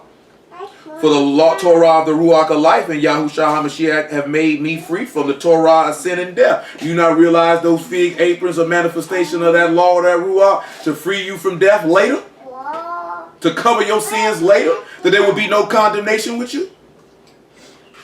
For what the Torah could not do in that it was weak through the flesh, Elohim sending his own son in the likeness of sinful flesh, and for sin condemned sin in the flesh. Considering that Adam was the son of Elohim, and he was made in the likeness of sinful flesh, he was able to show forth the manifestation of Romans 8:1 by condemning sin in the flesh. But we touched on that Wednesday. I'm just reiterating it. That the law, the righteousness of the Torah might be fulfilled in us who walk not after the flesh, but after the Ruach. So you see, before Adam was in the flesh, right? But then after the sin, they put the aprons of figs on to manifest that now we are no longer walking in that, but walking in newness of life, like we read in Romans chapter 7, because they say the motions of sin worked in our members. You know what I'm saying? But now we can be married to another that we be dead. So he was showing you the resurrection. He was showing you the giving of the Ruach. He was showing you the new covenant and them sewing them fig leaves on. And you know what that's showing you? Again, him investing in his wife. Him nurturing his wife, him honoring his wife, and him giving something of it to his wife of value. Because Adam, the one who sewed these fig leaves together and put them on to give unto her, she didn't give it. She gave him death. He gave her life. You see how that worked? He gave her death. She gave him life. We gave her Mashiach death because of our sins. But he turned around behind that and gave us life. You ought to listen to the man after that. You don't get no better than that, do it? Y'all hear me? You give a man death, he turn around and give you life for death. That's what he did. You know what I'm saying? You gave this man death. He said, don't worry about it. I'm going to take that death and I'm going to turn it into life and I'm going to give that back to you. I'm going to keep your death and I'm going to give you life. Praise Yahuwah B'Hashem Yahusha. That there right there, man, that should give you a different perspective on your life right there. That should give you a different perspective, how you follow this man, how you serve this man, knowing that you gave him death and he gave you life or death. You were a corruptible seed. He came to make you an incorruptible seed. You were walking in the oldest of the letter. He came to give you the life of the Ruach. And what we do, give him our butt to kiss and our iniquities to chew upon. That's not copacetic. That's not good at all. You know what I'm saying? Now where we was at after that? Let's go back to Job 31. I thank y'all for the word. There's a lot of people ain't gonna like this if they see this here. I thank y'all though. Steadily increasing, like they say, I hollered at a brother. Brother said, brother told me I talked to a brother from Youngstown, Ohio, Brother Marvin. You know, may y'all be strengthened, Brother Marvin. Brother Marvin said, ain't too many people dropping that word around there in his neck of the wood. And he said he was researching the name of YAHUSHA. And he say one of our videos popped up, and he say he been looking at this stuff ever since. And I just been sitting notice that bit by bit for reasons known unto Yahuwah. You know what I'm saying? More and more people subscribing and seeing what we got going on and this, that, there, and the third. And some brothers look at what we talking about and they don't like it. And some people look at it and thank the Lamb for it. You know what I'm saying? But all I can tell you is praise y'all for the word. It ain't nothing about me. It ain't nothing about none of us that make this man manifest to give us some understanding. It's just because he showed forth that he merciful, that some of us might be saved and some of us might be damned. I seen Kira put that in one of her posts the other day. She sit back and say, hey, you keep working whether it be for your salvation or your damnation. You keep working towards it now. If you're going to be saved, you keep on working. You going to hell, you keep on working. But either way, you working and you get what you owe, nigga. You get what you owe now. Now ask yourself, which one is yours? Damnation or salvation? What you working towards? You know what I'm saying? So when we look at verse 34, right, did I fear a great multitude? I'm in Job, by the way, everybody. He said, did I fear a great multitude or the contempt of families terrify me that I kept silence and went not out of the door? All this is talking about when the people came around him with swords and stayed. Did he hide in that house where they sat down and ate the Passover at? Or did he not come out when they say, we looking for Yahusha now? He said, I'm he. I'm who you looking for. Was he terrified when they were saying crucify him? Was he terrified when they were calling him a blasphemer? Huh? Was he scared? No, he wasn't scared. Scared for what? Psalm 27:1.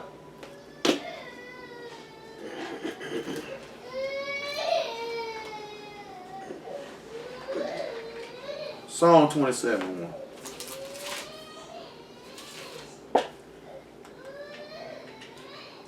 Psalms 27:1. Yahuwah is my light and my salvation. Whom shall I fear? Yahuwah is the strength of my life. Of whom shall I be afraid? Now let's look at Revelation 21 and 7. And let's see how you feel about that. And after that, y'all know what it is. 2 Timothy 1 and 7. You ain't got no business being scared. That man say, did I fear these people?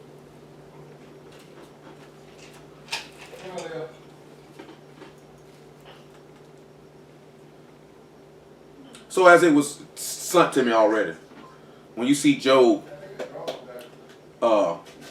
saying, shall I hide my iniquity, cover my transgression like Adam, and hide my iniquity in my bosom.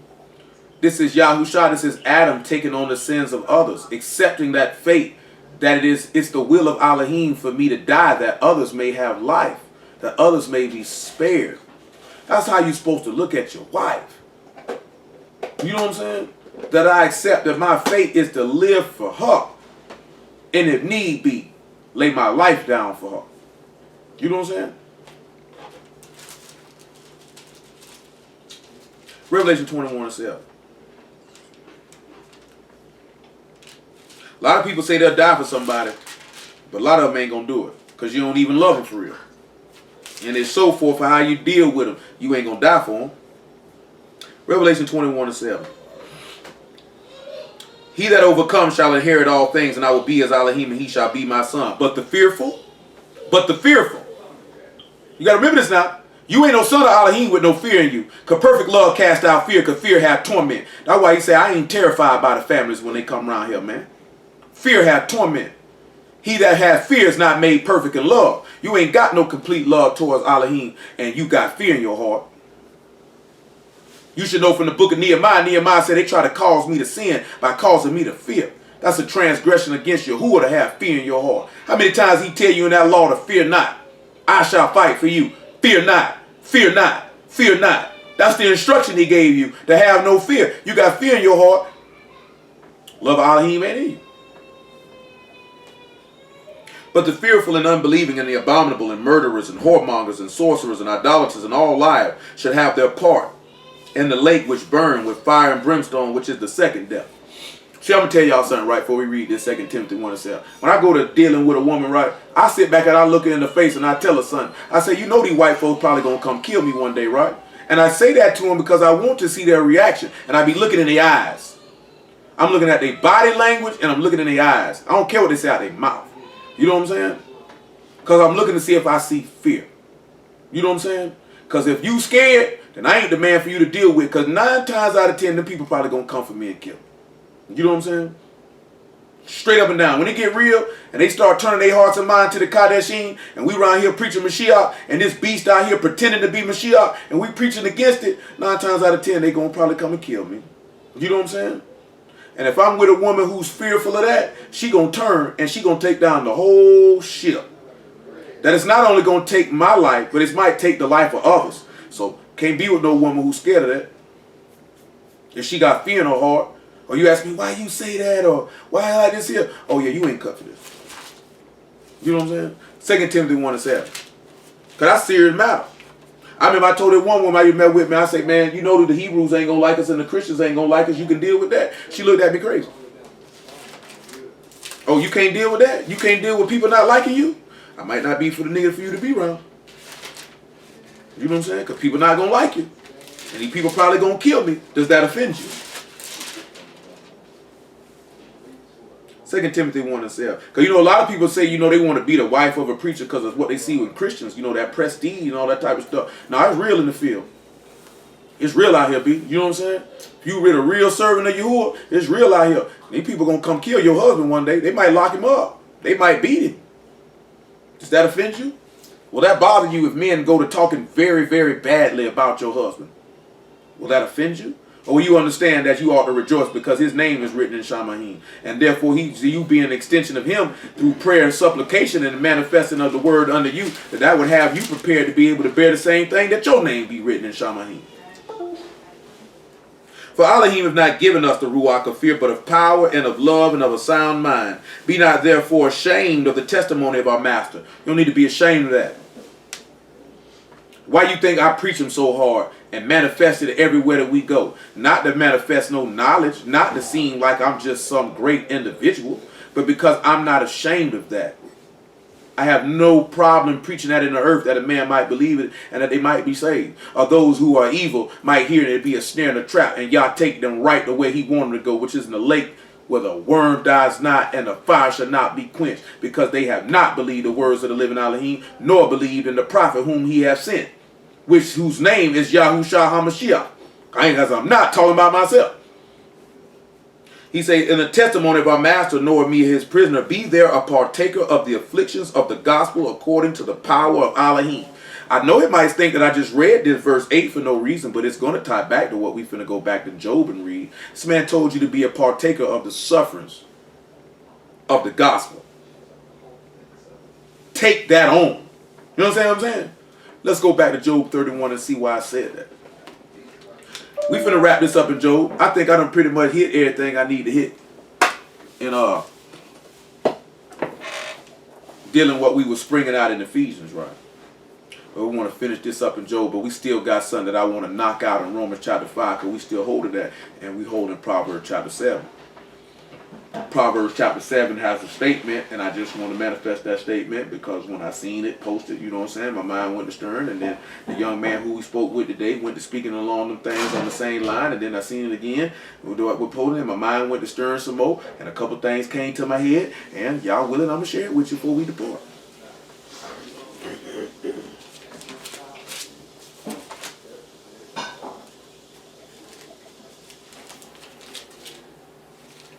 Job 31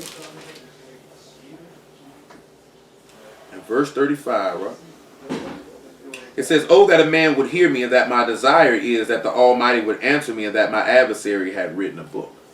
Well, y'all know that's my Elohim, why have you forsaken me? That was his desire, that the Almighty would hear him. But when he say my adversary, that my adversary had written him a book, you have to understand that when Yahusha became sin, then Yahuwah became his adversary, because for all intents and purposes, Yahusha had became his enemy, because those who commit sin are become the enemy of the living Elohim. Therefore, Yahuwah had was the adversary, and that's what Korah stated. You know what I'm saying? He was his adversary. Was he not became his enemy at that time? Would you not say when he on that stake, who was his enemy? So when he say then what he turned around and did, he said, what did he turn around and say after his resurrection? Is it not written? Say, should not Mashiach have suffered to enter into his esteem? And beginning at the Torah of Moses and the prophets, he began to expound the things concerning himself. So you see that Yahuwah say, if my adversary had written a book, well, his adversary did write a book. He said, seek ye out the book of Yahuwah and read. His adversary wrote a book. And the whole book was about him. Psalms 40 and 7. Y'all know we start with what? We start with what? Huh? I say it makes sense now. Don't it though? It really does. See, that's that. See, praise y'all for the word. See that? And you know that's the beautiful thing, son, when you look at something before this made no sense to me. But then as time go on, y'all allows you to say, now you can understand what I meant when I said this, sir. You know how many people, that guess what? Everybody done probably read that verse, either skimmed over it or had no idea what he was talking about. Every last one of us, myself included, have read something in this book. I'm talking about after you knew about the word. I ain't talking about before you really knew. And you ain't know what that was talking about. That didn't make no sense to you. You know what I'm saying? But if you believe and you continue to progress, then you begin to, man might allow you to see a few things, understand a few things. You know what I'm saying? Then you begin like, I never would have. I'm thinking, because I off the rip, you know how Shaitan mean adversary. You see that, you automatically going to think the devil. If you looking at it in a construct of the information that you possess at the time, it would be quite natural for you to look at that and think that. Why would I not think a man would think anything of it? And then thinking Hashatan been here for the whole thing as well, so he would be the... See, but you know the part that we don't click on? But why would the devil write a book? That's what we don't think about when we look at it, because we get stuck on the adversary part. You know what I'm saying? And you don't look at the rest of it. Because that be the mind connection with, I'm just stuck on adversary. You know what I'm saying?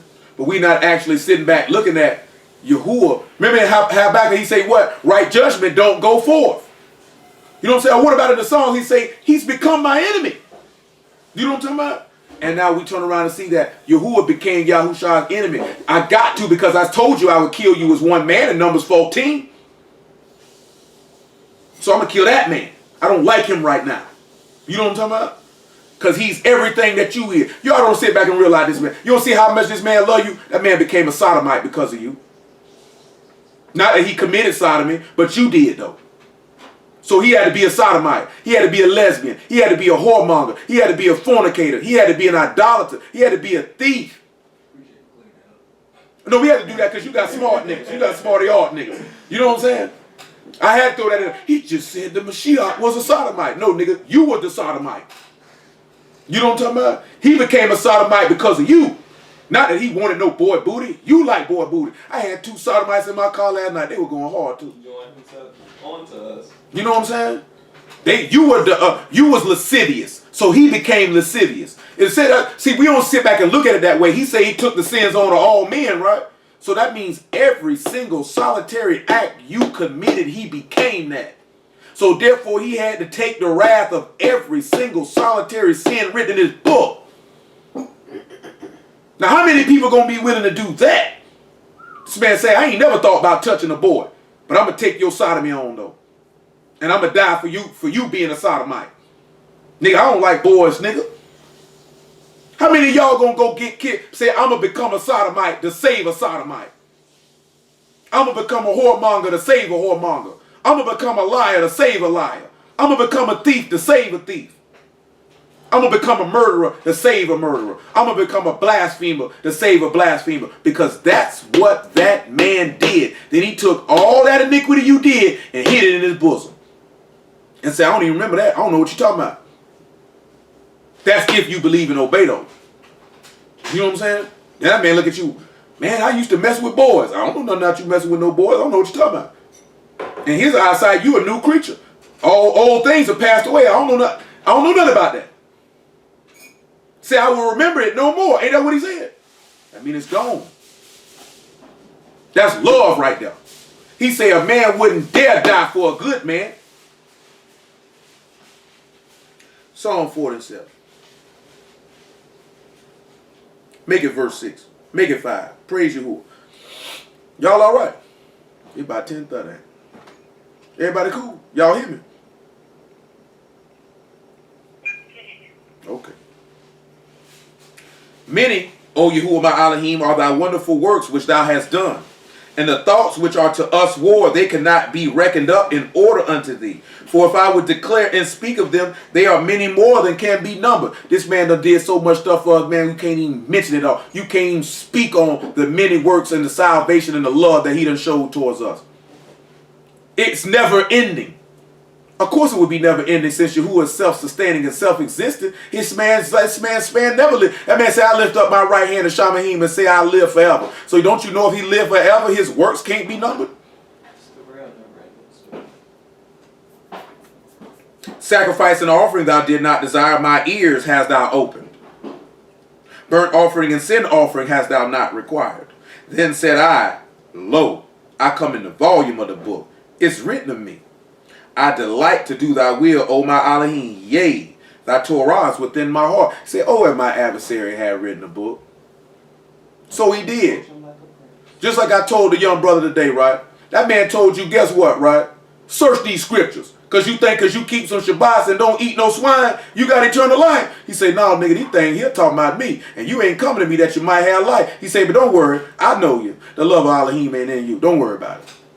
Now, you don't realize that we read that all the time, right? But do you not realize how hard of a statement that is to tell somebody? We read it all the time, so sometimes the hardness of the statement ain't really manifested. But let's manifest it right now, right? That's just like me looking in the book, right? Looking at you like, hey, check this out. You need to search this book. Because you think all that stuff you doing, my nigga, you got some money coming. No, nigga, that stuff talking about me. And you won't even come holler at me that you might live. You say, but don't worry, nigga, I know you. Because you ain't got it in you. Boy, that's hard. That's something to tell a nigga, boy. That's something to tell a nigga to his face now. I know you. And they came and put their hands on him. Then he turned around and say, oh, see, how can you believe? Looking at honor one from another. Don't seek the honor come from Elohim only. He said, don't worry about me accusing you to the Father. He said, you got one accuser, even Moses. He said, but if you'd have believed Moses, nigga, you certainly would have believed me. Because he wrote of me. He said, but if you won't believe Moses' writing, I know you ain't going to believe what I tell you. But that hard as concrete. But that's a hard thing to stand in front of a group of people and tell them. And that man looked them dead in the face and told it to him too. Boy, I know them niggas felt about this here big when they went back to the house. Boy, somebody look you in your face and tell you, boy, I know you, boy. Well, you don't love y'all. How you gonna tell me I don't love y'all? Because I just told you, nigga, that's how. I just told you, you read this book every single day and you think you gonna be saved. And nigga, you going to hell because this thing talking about me. That's something to tell somebody, boy. See, we read that, but that's a hard statement if you manifest that live and you got 4,000 or 5,000 people standing right there and he talking to them like that and it's just him. No army, just him. Don't get no harder than that. You think you could have stood in front of 6,000 people and told them something like that? You know they might kill you on the spot. You know what I'm saying? But that's what you sit back and look at. No fear. I ain't got no fear. I'm going to stand in front of y'all and tell you something you don't want to hear, knowing you might kill me dead. I'm going to tell you anyway, nigga. Niggas sit back and feel like you supposed to tell them what they want to hear just because you supposed to love them. I don't love you that much. You know what I'm saying? You finna go to hell, cuz. What you want me to tell you? I mean, my homeboy asked me that there. He said, so, bro, am I going to go to hell? I said, nigga, you know you going to hell, nigga. You know what you out here doing. Nigga, you just slid a hole last night. And you drunk. Going to ask me a stupid question like that and you thought I was going to lie to you. Nigga got to be crazy. Come on back over here to Job 31. Nigga got to be crazy. Got to be more careful.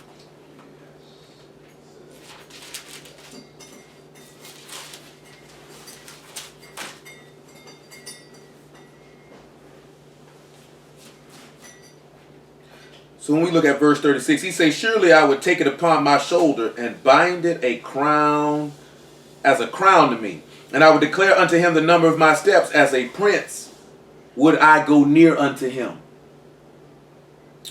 So let's look at this when he say, I would take it upon my shoulder. Take it upon my shoulder and I'd make it a crown for me. Genesis chapter 49, verse 14.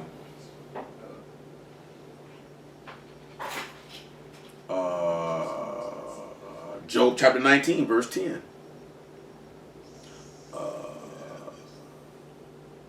Ezekiel chapter 12, verse 5. Just a refresher. Y'all know all it. Well, most of y'all should already know all this here and the direction that I'm finna take. I'll just do that for now. Genesis 49. We'll get Isaiah chapter 9 and up to.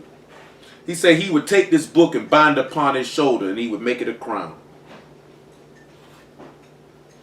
Yeah, man. Praise Yahuwah for the word. Praise Yahuwah for the word. Don't get no better than this here, man. The word of Yahuwah.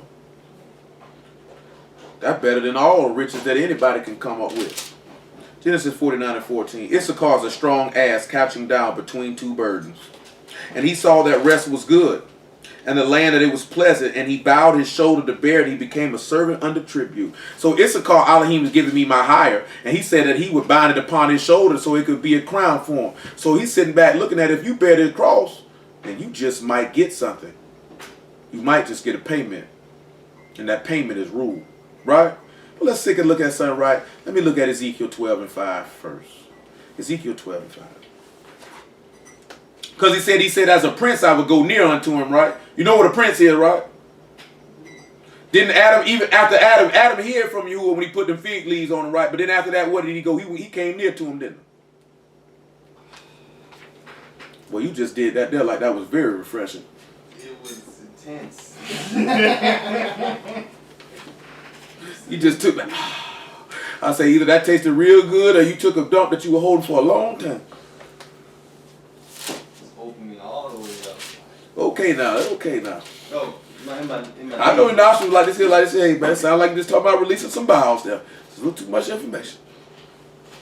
Who am I to say something? I talk about bowel movements all the time. I'm just messing with you. It's nothing like Most spookiness nigga I know. Hey. You eat the right foods. clean your eye. Oh, nigga, I know, but I've been glued to that jump lately. You know what I'm saying? Very regular. There's nothing wrong. I've been regular. Every day. Very regular. Ain't nothing wrong, boy. You supposed to poop at minimum 2 times a day. No, it's 3. They say 3? They say 3, but Oh, man, wow. but really like to hear, man, 2 sufficient though. It definitely is. Is that but based off of what kind of? Never mind. Well, I'm talking about especially like how I eat. I lift. Now I ain't been eating this as regular as I would care to. Like today, I think I only ate 2 whole meals. Like I ate breakfast at like 9, and I didn't eat again until about 4. Don't really care to do that. And I'm taking this thermogenic. This thermogenic got me having me feeling real crazy. I got some herbs for you. That's what it is. Okay. You know, it's just got something. It's caffeine. The caffeine cranked up, suppress your appetite. You know what I'm saying? Trying to burn a little body fat here. It's nice. Let you check it out. You know what I'm saying? But either way, go have me feeling real crazy. But then you mess around with that aloe vera juice too. The aloe vera juice had you pooping. You know what it make me urinate and poop. It's diuretic, aloe vera is. You know what I'm saying? And that's because I drink 126 fluid ounces of water on top of the aloe vera juice.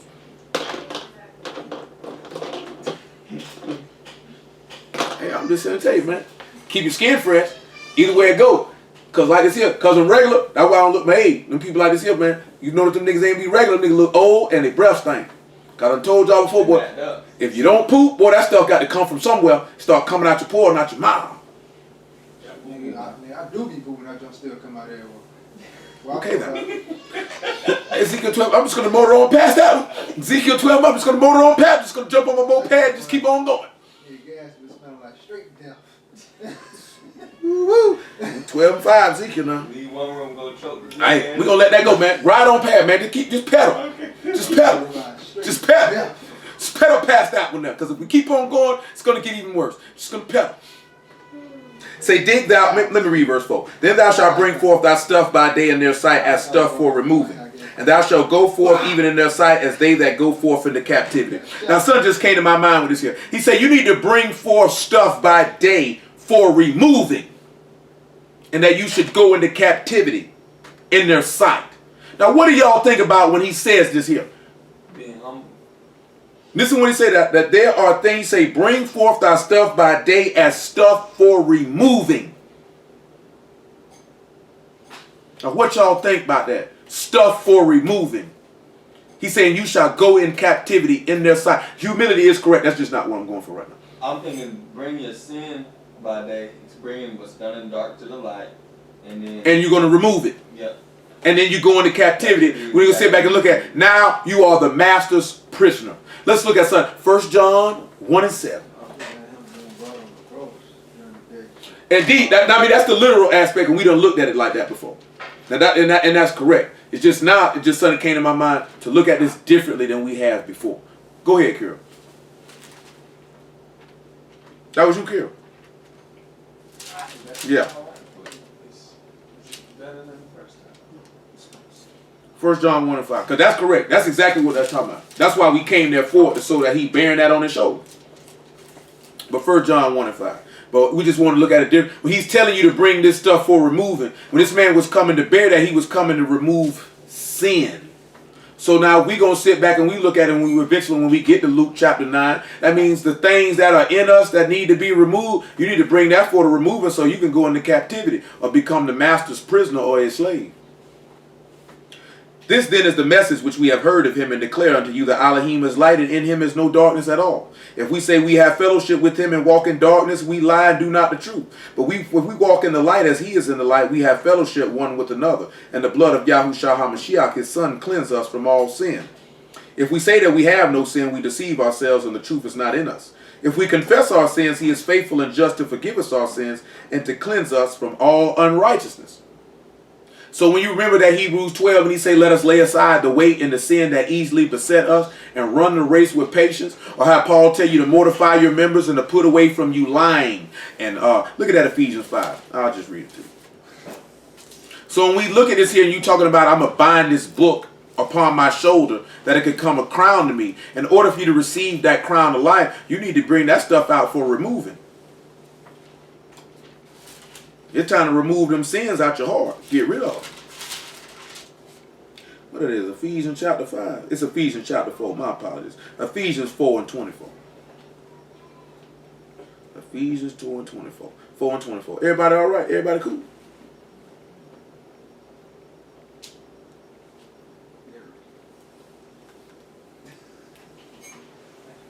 And ye put on the new man, which after Elohim is created in righteousness and true Kadash. Wherefore putting away or removing lying, speak every man truth with his neighbor, for we are members one of another. Be ye angry and sin not. Let not the sun go down upon your wrath. Neither give place to the devil. Let him that stole steal no more, but rather let him labor, working with his hands the thing which is good, that he may give to him that need. Let no corrupt communication proceed out of your mouth, but that which is good to the use of edifying, that it might minister favor unto the hearers. Grieve not the Ruach HaKodesh of Elohim, whereby you are sealed unto the day of redemption. Let all bitterness and wrath and anger and clamor and evil speaking be put away from you with all malice. So you got to bring this stuff out here for removing. You're going to have to bring those sins out, and you're going to have to get them out your heart. Get them out of your mortal body. Mortify your members. Therefore, you can bring this stuff to become a slave to Hamashiach. I think that's 2 Corinthians chapter 7. You say that. Nevertheless, come on back to Ezekiel chapter 12.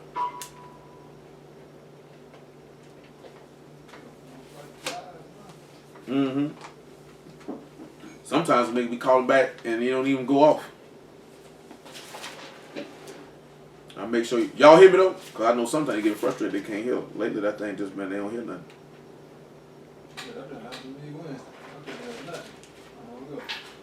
Yeah. Y'all hear me?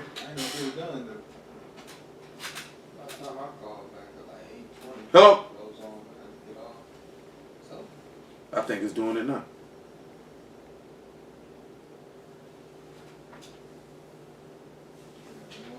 You said something, I'm over the silent. I was just on there, just kept hearing dum, dum.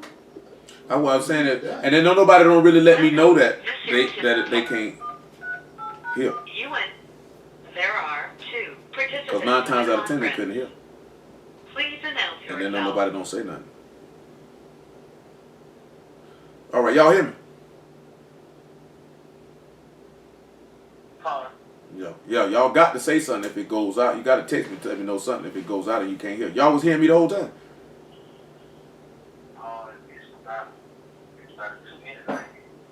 Yeah, y'all got to let that be known, because I mean, I wouldn't know. So we look at verse 5, right? He said, dig thou through the wall in their sight and carry out thereby. In their sight thou shalt bear it upon thy shoulders. Carry it forth in the twilight. Thou shalt cover thy face, and thou shalt not see the ground. For I have set thee for a sign unto the house of YAHUSHA. So when we drop down to like verse 10, right? Say unto them, thus saith Yahuwah Elohim, this burden concerning the prince in Jerusalem, and all the house of YAHUSHA that are among them. Say, I am your sign, like as I have done, so it shall be done to them, and they shall go into captivity. And the prince that is among them shall bear upon his shoulder in twilight, and shall go forth, and they shall dig through the wall to carry out thereby. He shall cover his face, that he not see the ground with his eyes. You know, in Isaiah 9 and 6, it talks about he'll bear the government on his shoulder.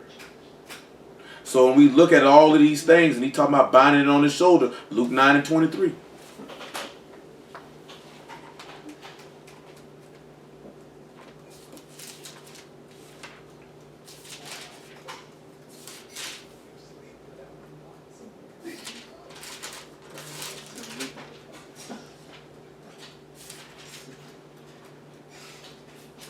And he said to them all, if any man will come after me, let him deny himself and take up his stake daily and follow me.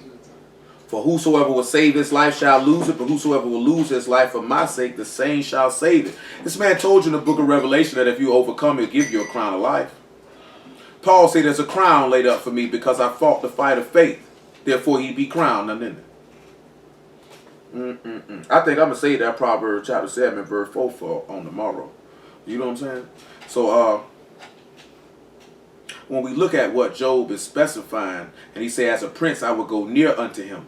We know Hamashiach is that prince. Acts chapter 5 tells us that. And he sit at the right hand of the Father. And then the Master told us that if we overcome, that we would sit at his right hand as he sits at the right hand of the Father. Manifesting these things about taking this stake up that you might get your crown, and that you might be made crowned a king, and that your soul might be saved.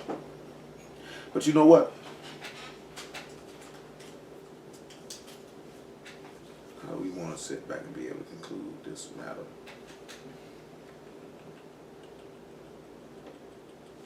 Hebrews chapter 9, about verse 14. That's why Paul say being not even Hebrews chapter 9. That's why Paul say being a partaker of the afflictions of the gospel. 1 Peter 4 and 1. That's what we're going to end it with. That's why he told you to be a partaker of the afflictions. Because when you take up that stake to be a partaker of the afflictions, therefore you receive the reward. And the reward is that crown, or to be made a king. And to be made a king, you have a right to an inheritance and right to a throne. 1 Peter chapter 4, verse 1. It says, for as much then as Mashiach hath suffered for us in the flesh, arm yourselves likewise with the same mind, for he that suffered in the flesh hath ceased from sin, that he should no longer live the rest of his time in the flesh to the lust of men, but to the will of Elohim. For in time past our life may suffice us to have wrought the will of the Gentiles when we walked in lasciviousness, lust, and excess of wine, revilings, banquetings, and abominable idolatries, wherein they think it strange that ye run not with them to the same excess of riot, speaking evil of you. You know, they spoke evil, John 15 and 20, they spoke evil of the master because he did not do the things that they did. Because he armed himself to take that book and bind it upon his shoulder and use that as his stake to suffer the afflictions of the gospel that his soul might be saved. That he might save our souls alive as well. John 15 and 20, where we'll start it, man. I thank y'all for it.